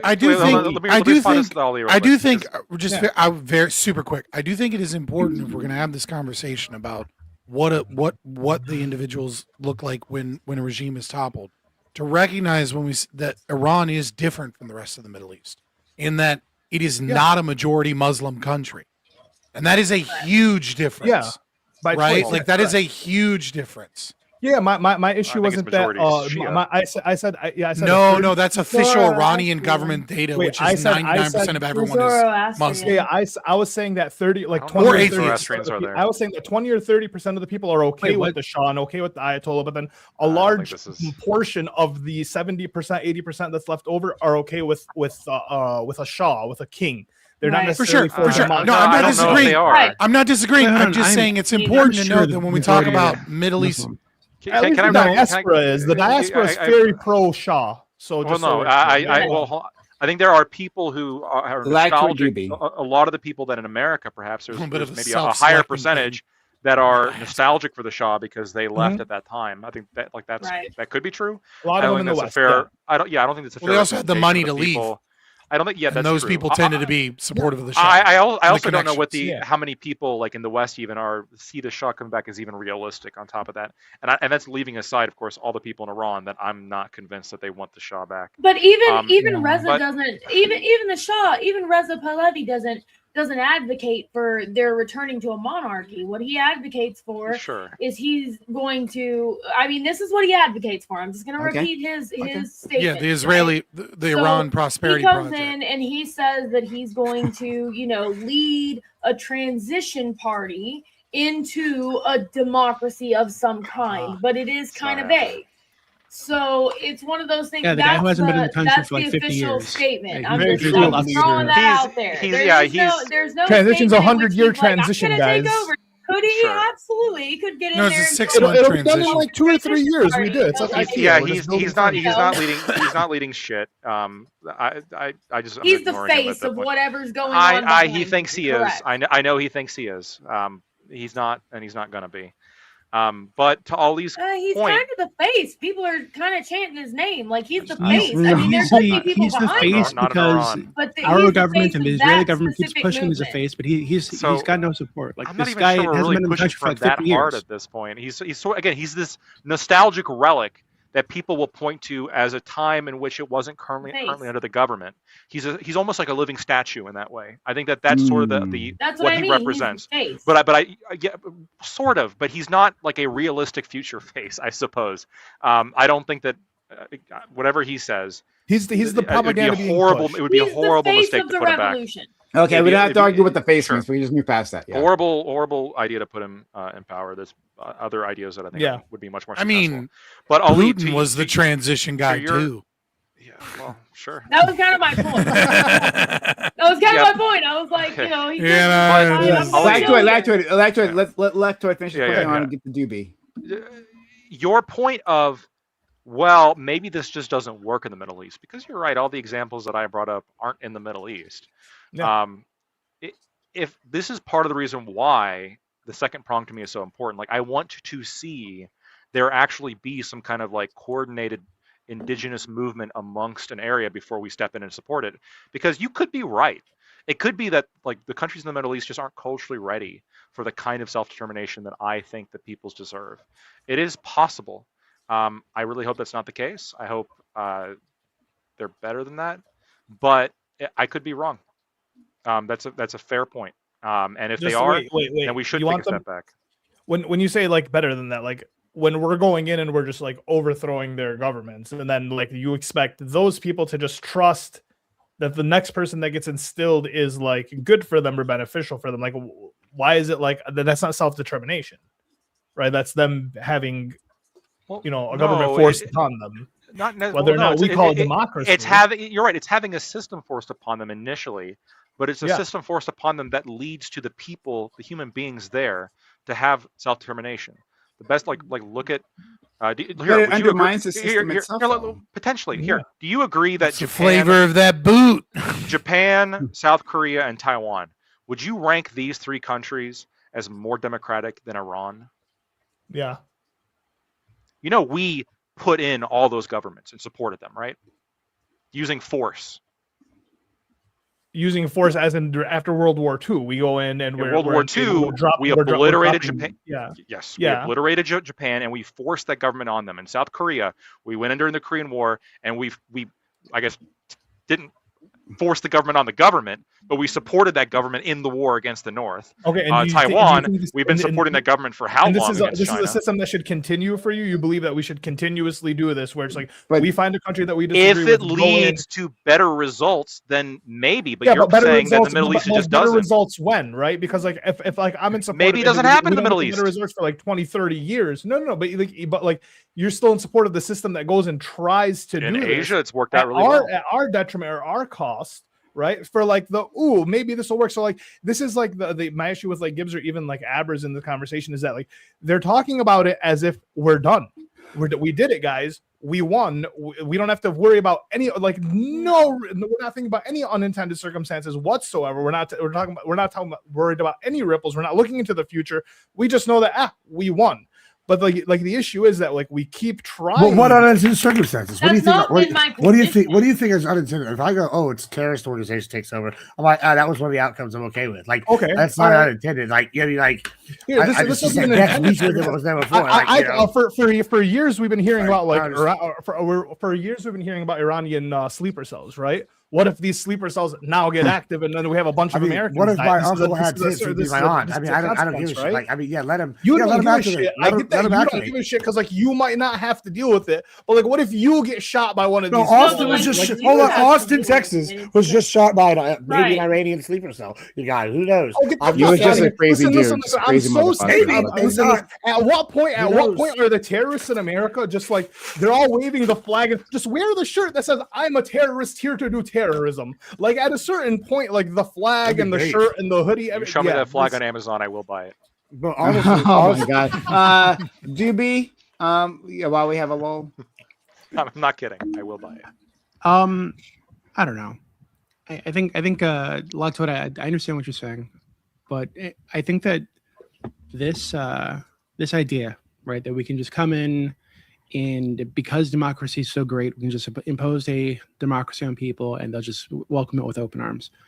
I really think that there needs to be like a you need kind of like a foundation for that democracy to rest on. And in Japan, we did a lot of work to Americanize them, or to westernize them, to just flood them with our culture, right? Yep. And we tried that in like Iraq, Afghanistan, and it doesn't seem to have worked, right? And I agree. I think that one of the issues, if I remember correctly, with Iraq was and Afghanistan, is that we were like kind of half-hearted. Like we wanted to work with the local warlords. Like Charlie, for fucking reasons. Like Charlie Wilson's war, right? Like it's like we wouldn't have had this problem in Afghanistan if we'd actually stayed there for 15 years to do what we did in Japan. Gibbs wants 20, 30 years. They kind of restricted. Right. Well, yeah. Well, no, like for example, they wanted to work with like local warlords and like local chieftains, right? And keep them as like part of the new government structure they're putting in place. But these guys were not fucking. That was a huge mistake. These were fucking mercenaries. Local, yeah, like why the fuck would you include them, right? And some of them. We want to include the local population, but like if these people are fucking mercenary warlords, why the fuck are you bringing them into the government? Like that's ridiculous, right? So also you don't have to use their troops to fight the war. They can use their troops. Yeah, so it could just be the case like that it could work, but we've just done it the wrong way over and over and over again in this region and in South America. But I don't think I don't think it's worth the price to us, like monetary. And I really don't think it's worth the price of the rest of the world. So my is that this could easily lead to another decade of resurgence of terrorist attacks, resurgence of a refugee crisis, resurgence of various militant groups all over the fucking Middle East fighting to fill the vacuum, and it like all this fucking death and bloodshed does not see. It's not. It just isn't worth the well, maybe gay people can get married right now. I don't give a fuck about that, to be honest with you. Sure. Like that's the efficacy has always been the hardest part for me to move past, and I'm not confident that there is a solid enough plan. But I think what Ali is saying, and I can point to, I think Chile is actually much better off due to U.S. intervention when you look at it now compared to the rest of the countries in South America, compared to where it would be. So I think that you have examples of other areas of the world in which U.S. Involvement and U.S. influence has made. This is things true of better. Britain too, right? Like every country that was a former British colony is just vastly superior to countries nearby that were French colonies or Spanish, especially Spanish colonies. Yeah, absolutely, that's 100% true. But what Ali is saying is, what if it is, at least I think, obviously correct me if I'm misstating something, is that it seems like in the Middle East, there are deep-rooted cultural traditions and loyalty towards clans and families that are very deeply entrenched. And there's a religious component to this as well that's very deeply entrenched. And we just didn't have to deal with that.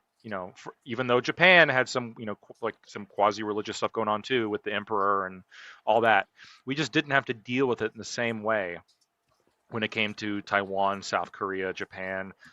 We just didn't have to deal with it in the same way, and that it could be that the Middle East is just more impervious to democratization, and they're more unified.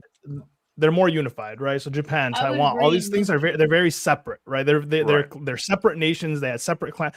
The Middle East, there's the divide of like Sunni Shia, right? But there is this unity of like they are all Muslims. So I think the idea of one, they have a pretty long, like the Middle East has the longest history, right? One of the longest histories. So like this is unified. Combined, like as a people. No, right? It's just cradle of civilization. Yeah, there's a people that's an interesting like so when you have the West, somebody needs to Google Göbekli Tepe. Yeah, when you have the West, or like I think Babylon was Turkey. Pretty. Yeah, fuck, that's in Turkey.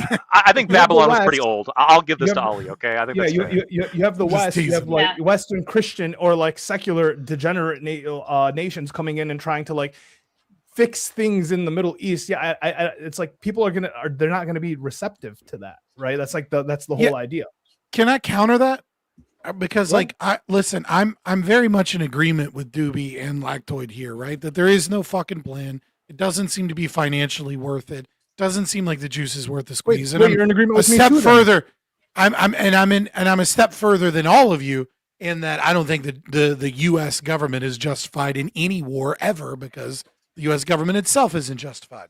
That being said, I do think if we're just going to look at the reality, as far as I can tell, that Iran is unique when we are talking about the people, when we are talking about the culture, and we are talking about comparing it to the rest of the Middle East. It is very similar, I would say, obviously vast differences in some ways, right? But very similar in terms of like their maybe capacity towards Western values to like Turkey, right? Where there are obviously different like we don't know what percentage of Iran is Muslim, right? The best we have is like secret fucking polls that have like somewhere to like 32 to 37% of them are Muslim, with the rest of them being either Zoroastrian or just atheist and secular. But Iran has a lot of people in it that have lived under a secular Western democracy before, right? And Iran is likely not, maybe it is, but is likely not a majority Muslim country. And so I'm against this. I'm against this intervention. But I do think it's important to recognize that tactics that worked in Asia that did not work in the Middle East might work in Iran, right? There is a different culture there, a different, right? But for all of the same reasons that you listed, that the Middle East is very resistant to Western influence, I think Iran might not be the case in some of those. Iran's outside. I think it does have some of those. I think it might be. That would be my point here, and that's the whole reason why, like, in most cases, I would be totally on you guys' side. I'd be like, we shouldn't be doing this. We shouldn't be intervening. We should keep to ourselves. We got enough problems at home. But in this case, I think the Iranian people, and that's why I've said from the beginning of this, I stand with the Persian people, right? Because people want this to a certain extent. We're missing a piece here. I hear you guys, right? Sorry, Scott. I think you're making a convincing case. Like my problem is I don't know enough about like the Persian region. I certainly don't fucking trust Trump to do it, right? Like my case is just about like could it work? You have a good point. It's just who's going to be the one handling it? Hold on one second. No, but it's more. It's a little bit more than that. A little bit more than that. So again, I don't know enough about the Persian region. However, I'm going to go with what you're saying, right? It sounds convincing to me, right? Okay. So going with that though, you're forgetting another piece. So in Japan, we win, slaughter them, drop actual nukes, but we can be trusted with nukes, but Iran can't. Anyway, we drop actual nukes on them, and we impose this system, and we end up with great outcomes. Fair, right? Mm-hmm. But what we didn't have in Japan is China, right, or some other like antagonistic power, right, like vying for power within their system. Agreed. Right, that would benefit. Yeah. Okay, great. So also the geography from them. Right, Japan is an isolated island, right? Yeah, yes. and China was not. No weapons had its own into there. Right. Yeah. China had its own internal conflict between the budding communists and the nationalists in China. Right. When we look at Iran is like 6 times larger than Iraq, shares a border with many influences and many ways to smuggle in terrorist activity, weapons, whatever it is, from many different directions. Or smuggle out, right?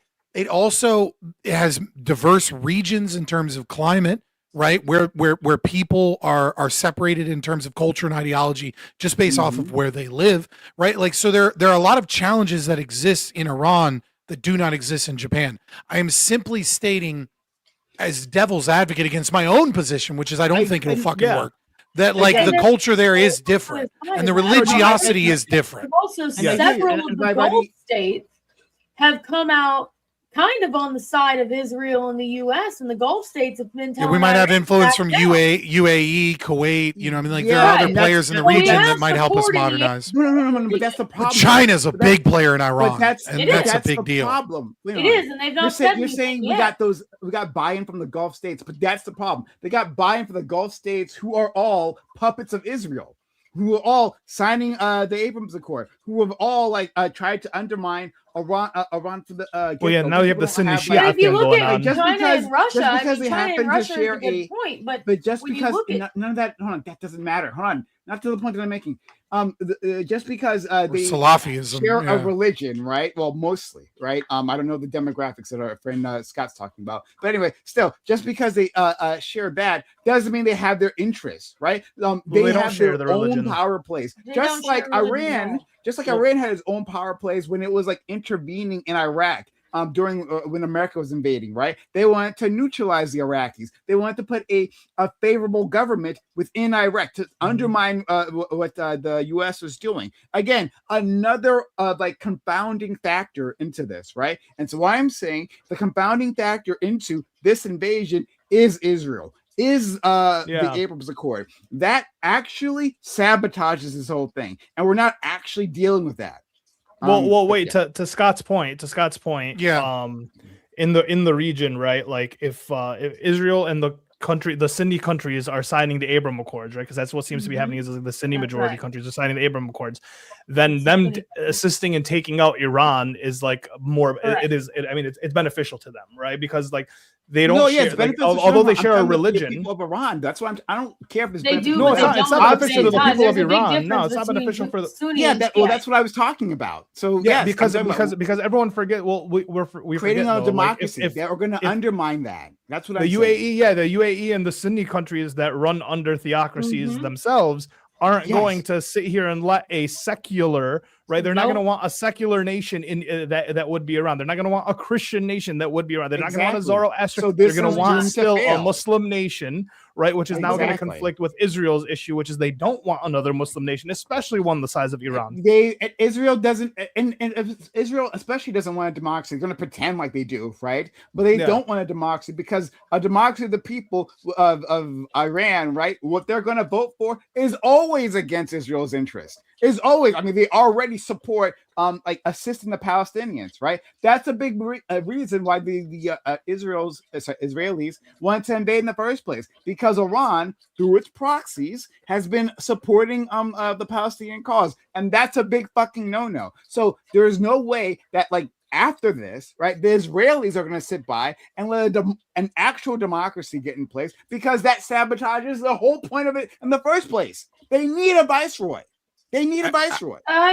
I'm just throwing this out here because we're at the end of the conversation, anyways. But there's a really good book, "The Shia Revival" by Vali Nasser, who teaches at Johns Hopkins on that I think just like elucidates a lot of. It's an older book now, but like understanding like the Shia distinction and some of the internal cultural politics of specifically and that religion pitting us up. Now, obviously, it's a fucking ex-Iranian, lefty kind of liberal, take on things. But I was just saying it.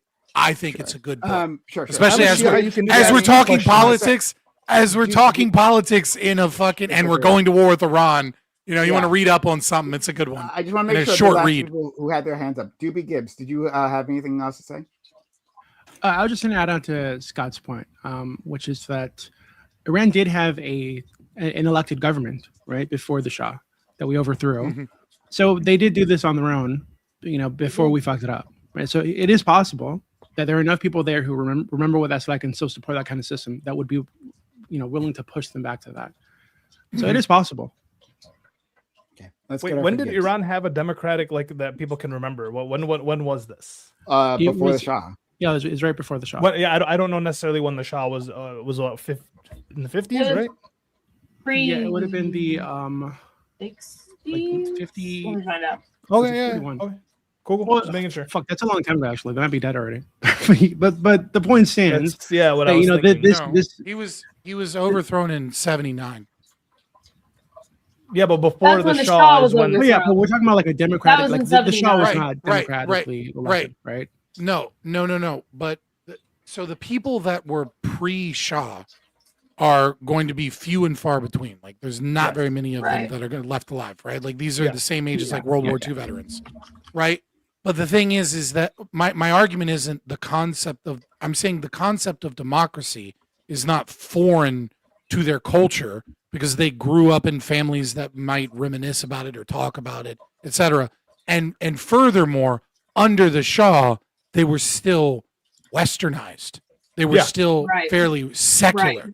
Right. And so up until 79, they have parents and grandparents that remember, going to the beach in bikinis and shit. Like that's very different than like dealing with Iraq. And driving nice cars and wearing mini skirts and having like the CIA is really fucking good about finding women to push women's liberation in countries, right? And I'm just saying there's some of these places remember that. You know what I mean? Like I'll give Gibbs the final word, and then we'll head out. Yeah, so y'all actually did the opposite of what I think y'all aimed to do. See, I came in here with the idea that it didn't really matter why we did it, and if something morally good happened or whatever along with it, that's great. But now I'm just of the opinion this is the best case scenario that should happen. They should balkanize. Taliban and the Pakistan war should get worse. The Chinese should spend more money in Pakistan. And Taliban maybe come hit us up for some guns now. And then maybe they cut the water off Iran. And as they balkanize, some of these factions decide to buy weapons from us and maybe buy some PMCs to send over there. And then others don't. So then they keep smaller and smaller groups that eat each other over time in perpetuity. And that would be best for America until we conquer them. So, yeah, that's what I hope happens now. I was hoping the morally good option would be convincing. These are your party mates, Lactoid. Convince me not to want that now. This is what you sided with. Yeah, you should have known, right? You should have known. You should have known, buddy. Okay, last quick question. Well, hopefully quick. Let's see. Do you regret your vote, Lactoid? Do you regret your vote? This complete betrayal, like you said at the start, you said it, not me, right? Complete betrayal. Campaign betrayal. Now, that's America first. That was always his Donald Trump the second time. No, but he still decreased government spending, the big beautiful bill. So he's going to rely on that. No, but this is I think the biggest. This is the biggest infraction. You don't regret your vote yet? Not yet. Hey, no, you decrease spending. I just want to know real quick. It's all good. I just want to know real quick. Just can you hypothetically, what would it take for you to regret your vote? Just like in a realistic answer. Sure. If a SCOTUS, one of my top issues was judge appointments. If SCOTUS comes up, if a seat comes up, and he picks somebody who I find to be like from an unacceptable school of thought, that'll be it. Okay, well that'll be fine. Then I think you're safe. I think you're actually quite safe then. All right, so let's we'll end it here. First of all, thanks everyone who participated. This is a lot of fun. Hit the follow button if you're out there. And you found this enjoyable, right? We had a bunch of different opinions here. And I thought it was an overall interesting conversation, except for, like, hey, you're going to get raped if you go to a Muslim country. That probably was not great. It wasn't great. When the fuck did that come up? Oh, yeah. Before you got here. Pussies? Yeah. Pussies? You couldn't wait for the Muslim to be here? You want to talk about rape? Like, we're good. Like, don't worry, I have no fear. I'm good. I want to talk about that. I didn't love that part. But other than that, it was a lot of fun. So follow the channel on YouTube, Twitch, or Kick. Thank you for my listening library for doing and TikTok previously, and TikTok. You'll know it's my my channel. Well, if you're promoting Kick, you should promote TikTok. I should. And then Time is the worst promoter on earth. On Earth, you don't know how to promote you. We got. I'm not. I gotta write a script, it's my account because there's no videos on it. I'm not having videos. Also on Twitter. It was the last time I tweeted. It was literally last year, the one time when I was talking to Gibbs.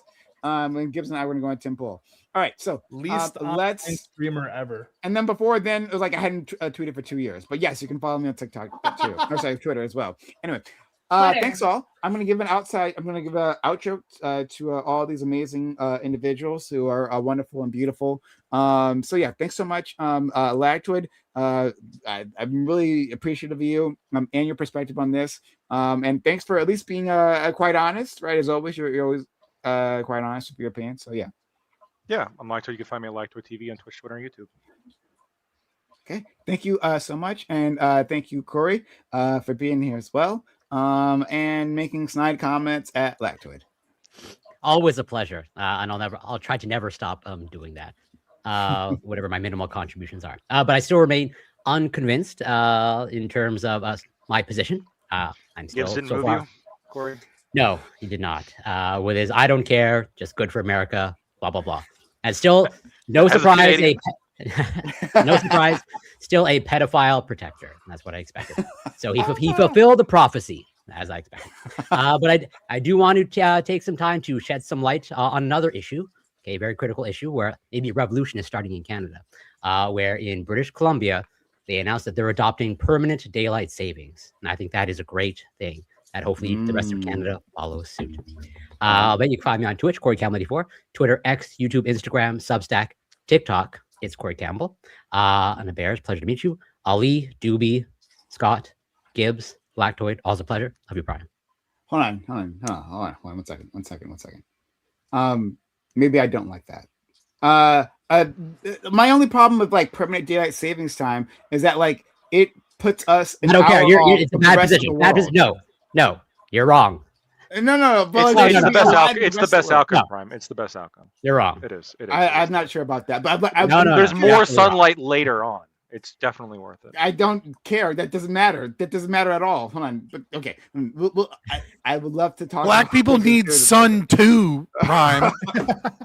Let's go. Get your vitamin D. Gibbs. Like we can just like adjust our schedules, right? And then we'll be in line with the rest of the fucking world. God. We'll have to have a conversation. You're on the wrong side of history, Prime. You're just so wrong on that. Just adjust our schedules. I don't understand daylight saving or not at all. I'm the wrong one. The light lasts longer afterwards. What difference does that make? Okay, let's. You can cook out for longer. You can do outdoor activities for longer. You can still do all that. No, you can't. 30 in the afternoon. Yes, you can.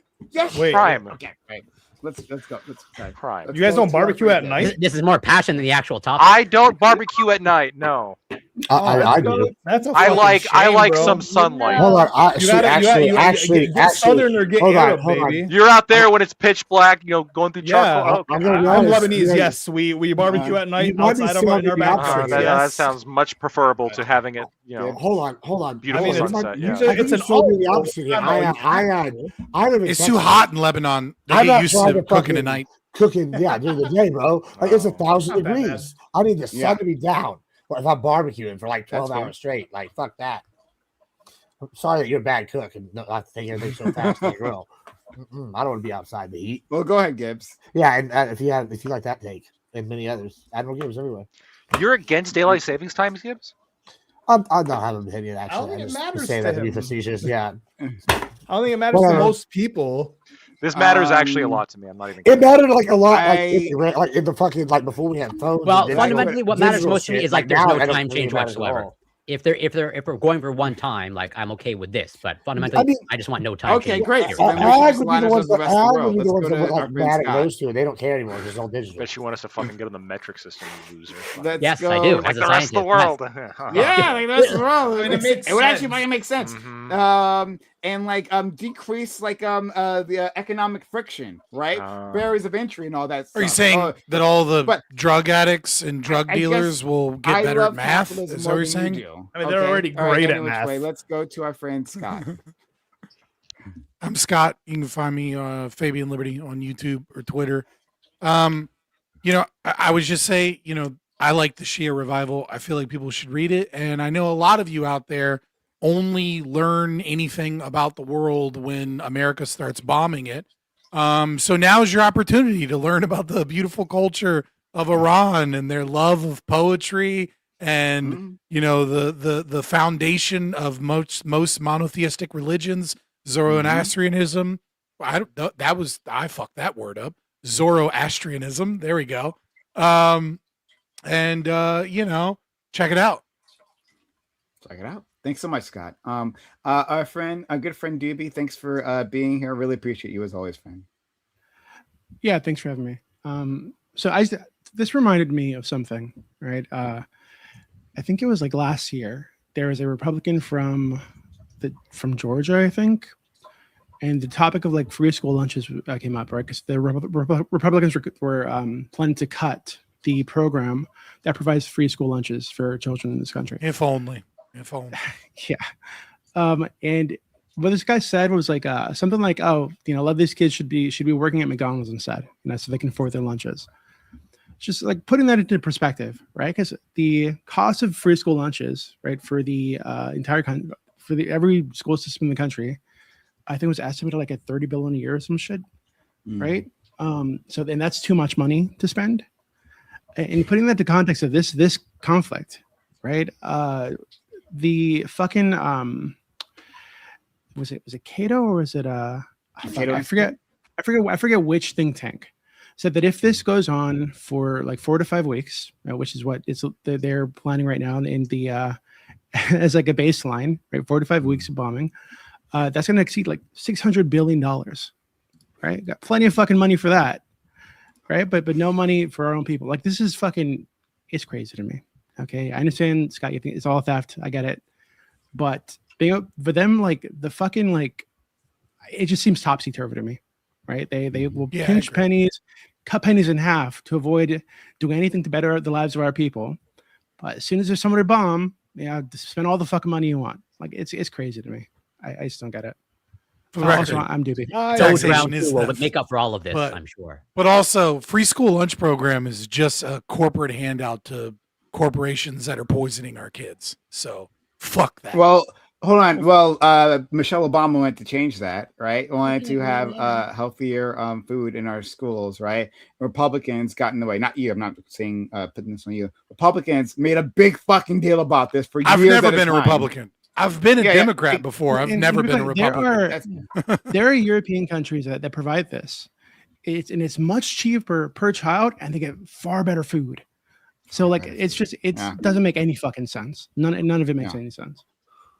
Thank you so much for that, Doobie. Much appreciated. Let's go to our friend Ali.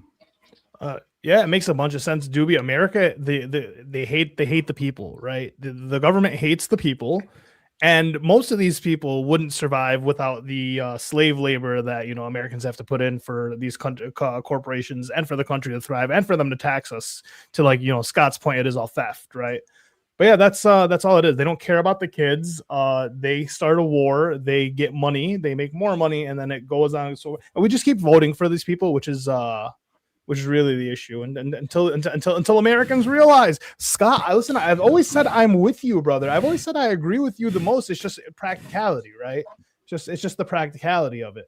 Sometimes you got to be a little pragmatic, just a little bit. But yeah, pragmatism is evil. You can find me at My Cousin Ali on TikTok and Project Socio on YouTube. Thanks for having me, Prime. I think we need an army of plumbers in green outfits, to be honest with you. Is that a Sumero thing? I actually don't know what you're. Oh my God, brother Luigi. Super Mario Brothers. Luigi. Yeah, Luigi. Green outfit plumber. Yeah. That's a Mario reference. Okay. Luigi Mangione. Oh. Yeah, there we go. We got there. I'm sorry. I didn't make the jump. I know who Luigi is, right? I know who Luigi. You didn't. Yeah, we know you know. That's why you figured it out once I said the name. Yeah. Okay. All right. Look, it's fine. Sorry. Let's go to. Doobie is somehow more careful on the internet than I am. True. Let's go to our newest edition, Abers. We really enjoyed having you. I enjoyed having you here. You were fantastic. I love that you really, really wanted to participate, right? And you had a strong opinion. We love people like that.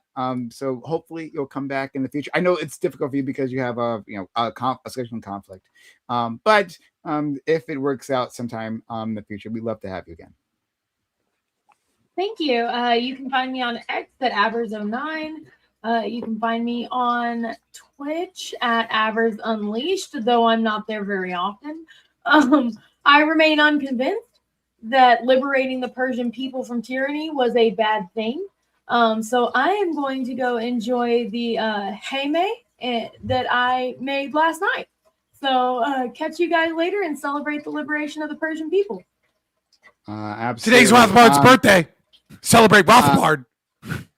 I am going. It's Texas' birthday too. Raid a woman. I'm gonna raid a woman. This woman, I'm not. She, I guess, a mixed race. Are you sure she's a woman? She's black. How do you know? Just assuming gender out here. What is her? What in are the big what are 2026 the individual's pronouns? Well, you know what to spam in the chat when the raid comes. Are you a woman? Oh my God! Please don't. God, please don't do that. All right, let's see. Hopefully, we can raid this person. So Scott, to your point about Doobie being careful. Raid. Damn it, we can't raid them. All right, sorry. Let's. Hey, heard what we were about to do. Damn it! I hate that happens. Let's raid. Fuck. God damn it! You've been doing this for years, right? Yeah, hold on. I'm gonna raise this person. Hold on. I can't. Hold on. That's not my. It's just funny. Just bite it. A joke. Oh, just bite down on the pillow and accept it. Okay, I don't know. Look, okay, I don't know. I'm sure the raid went through. I'm getting an error The message. Hey Man can wait. Oh, man. Okay. All right. Yeah, so Scott, I was saying.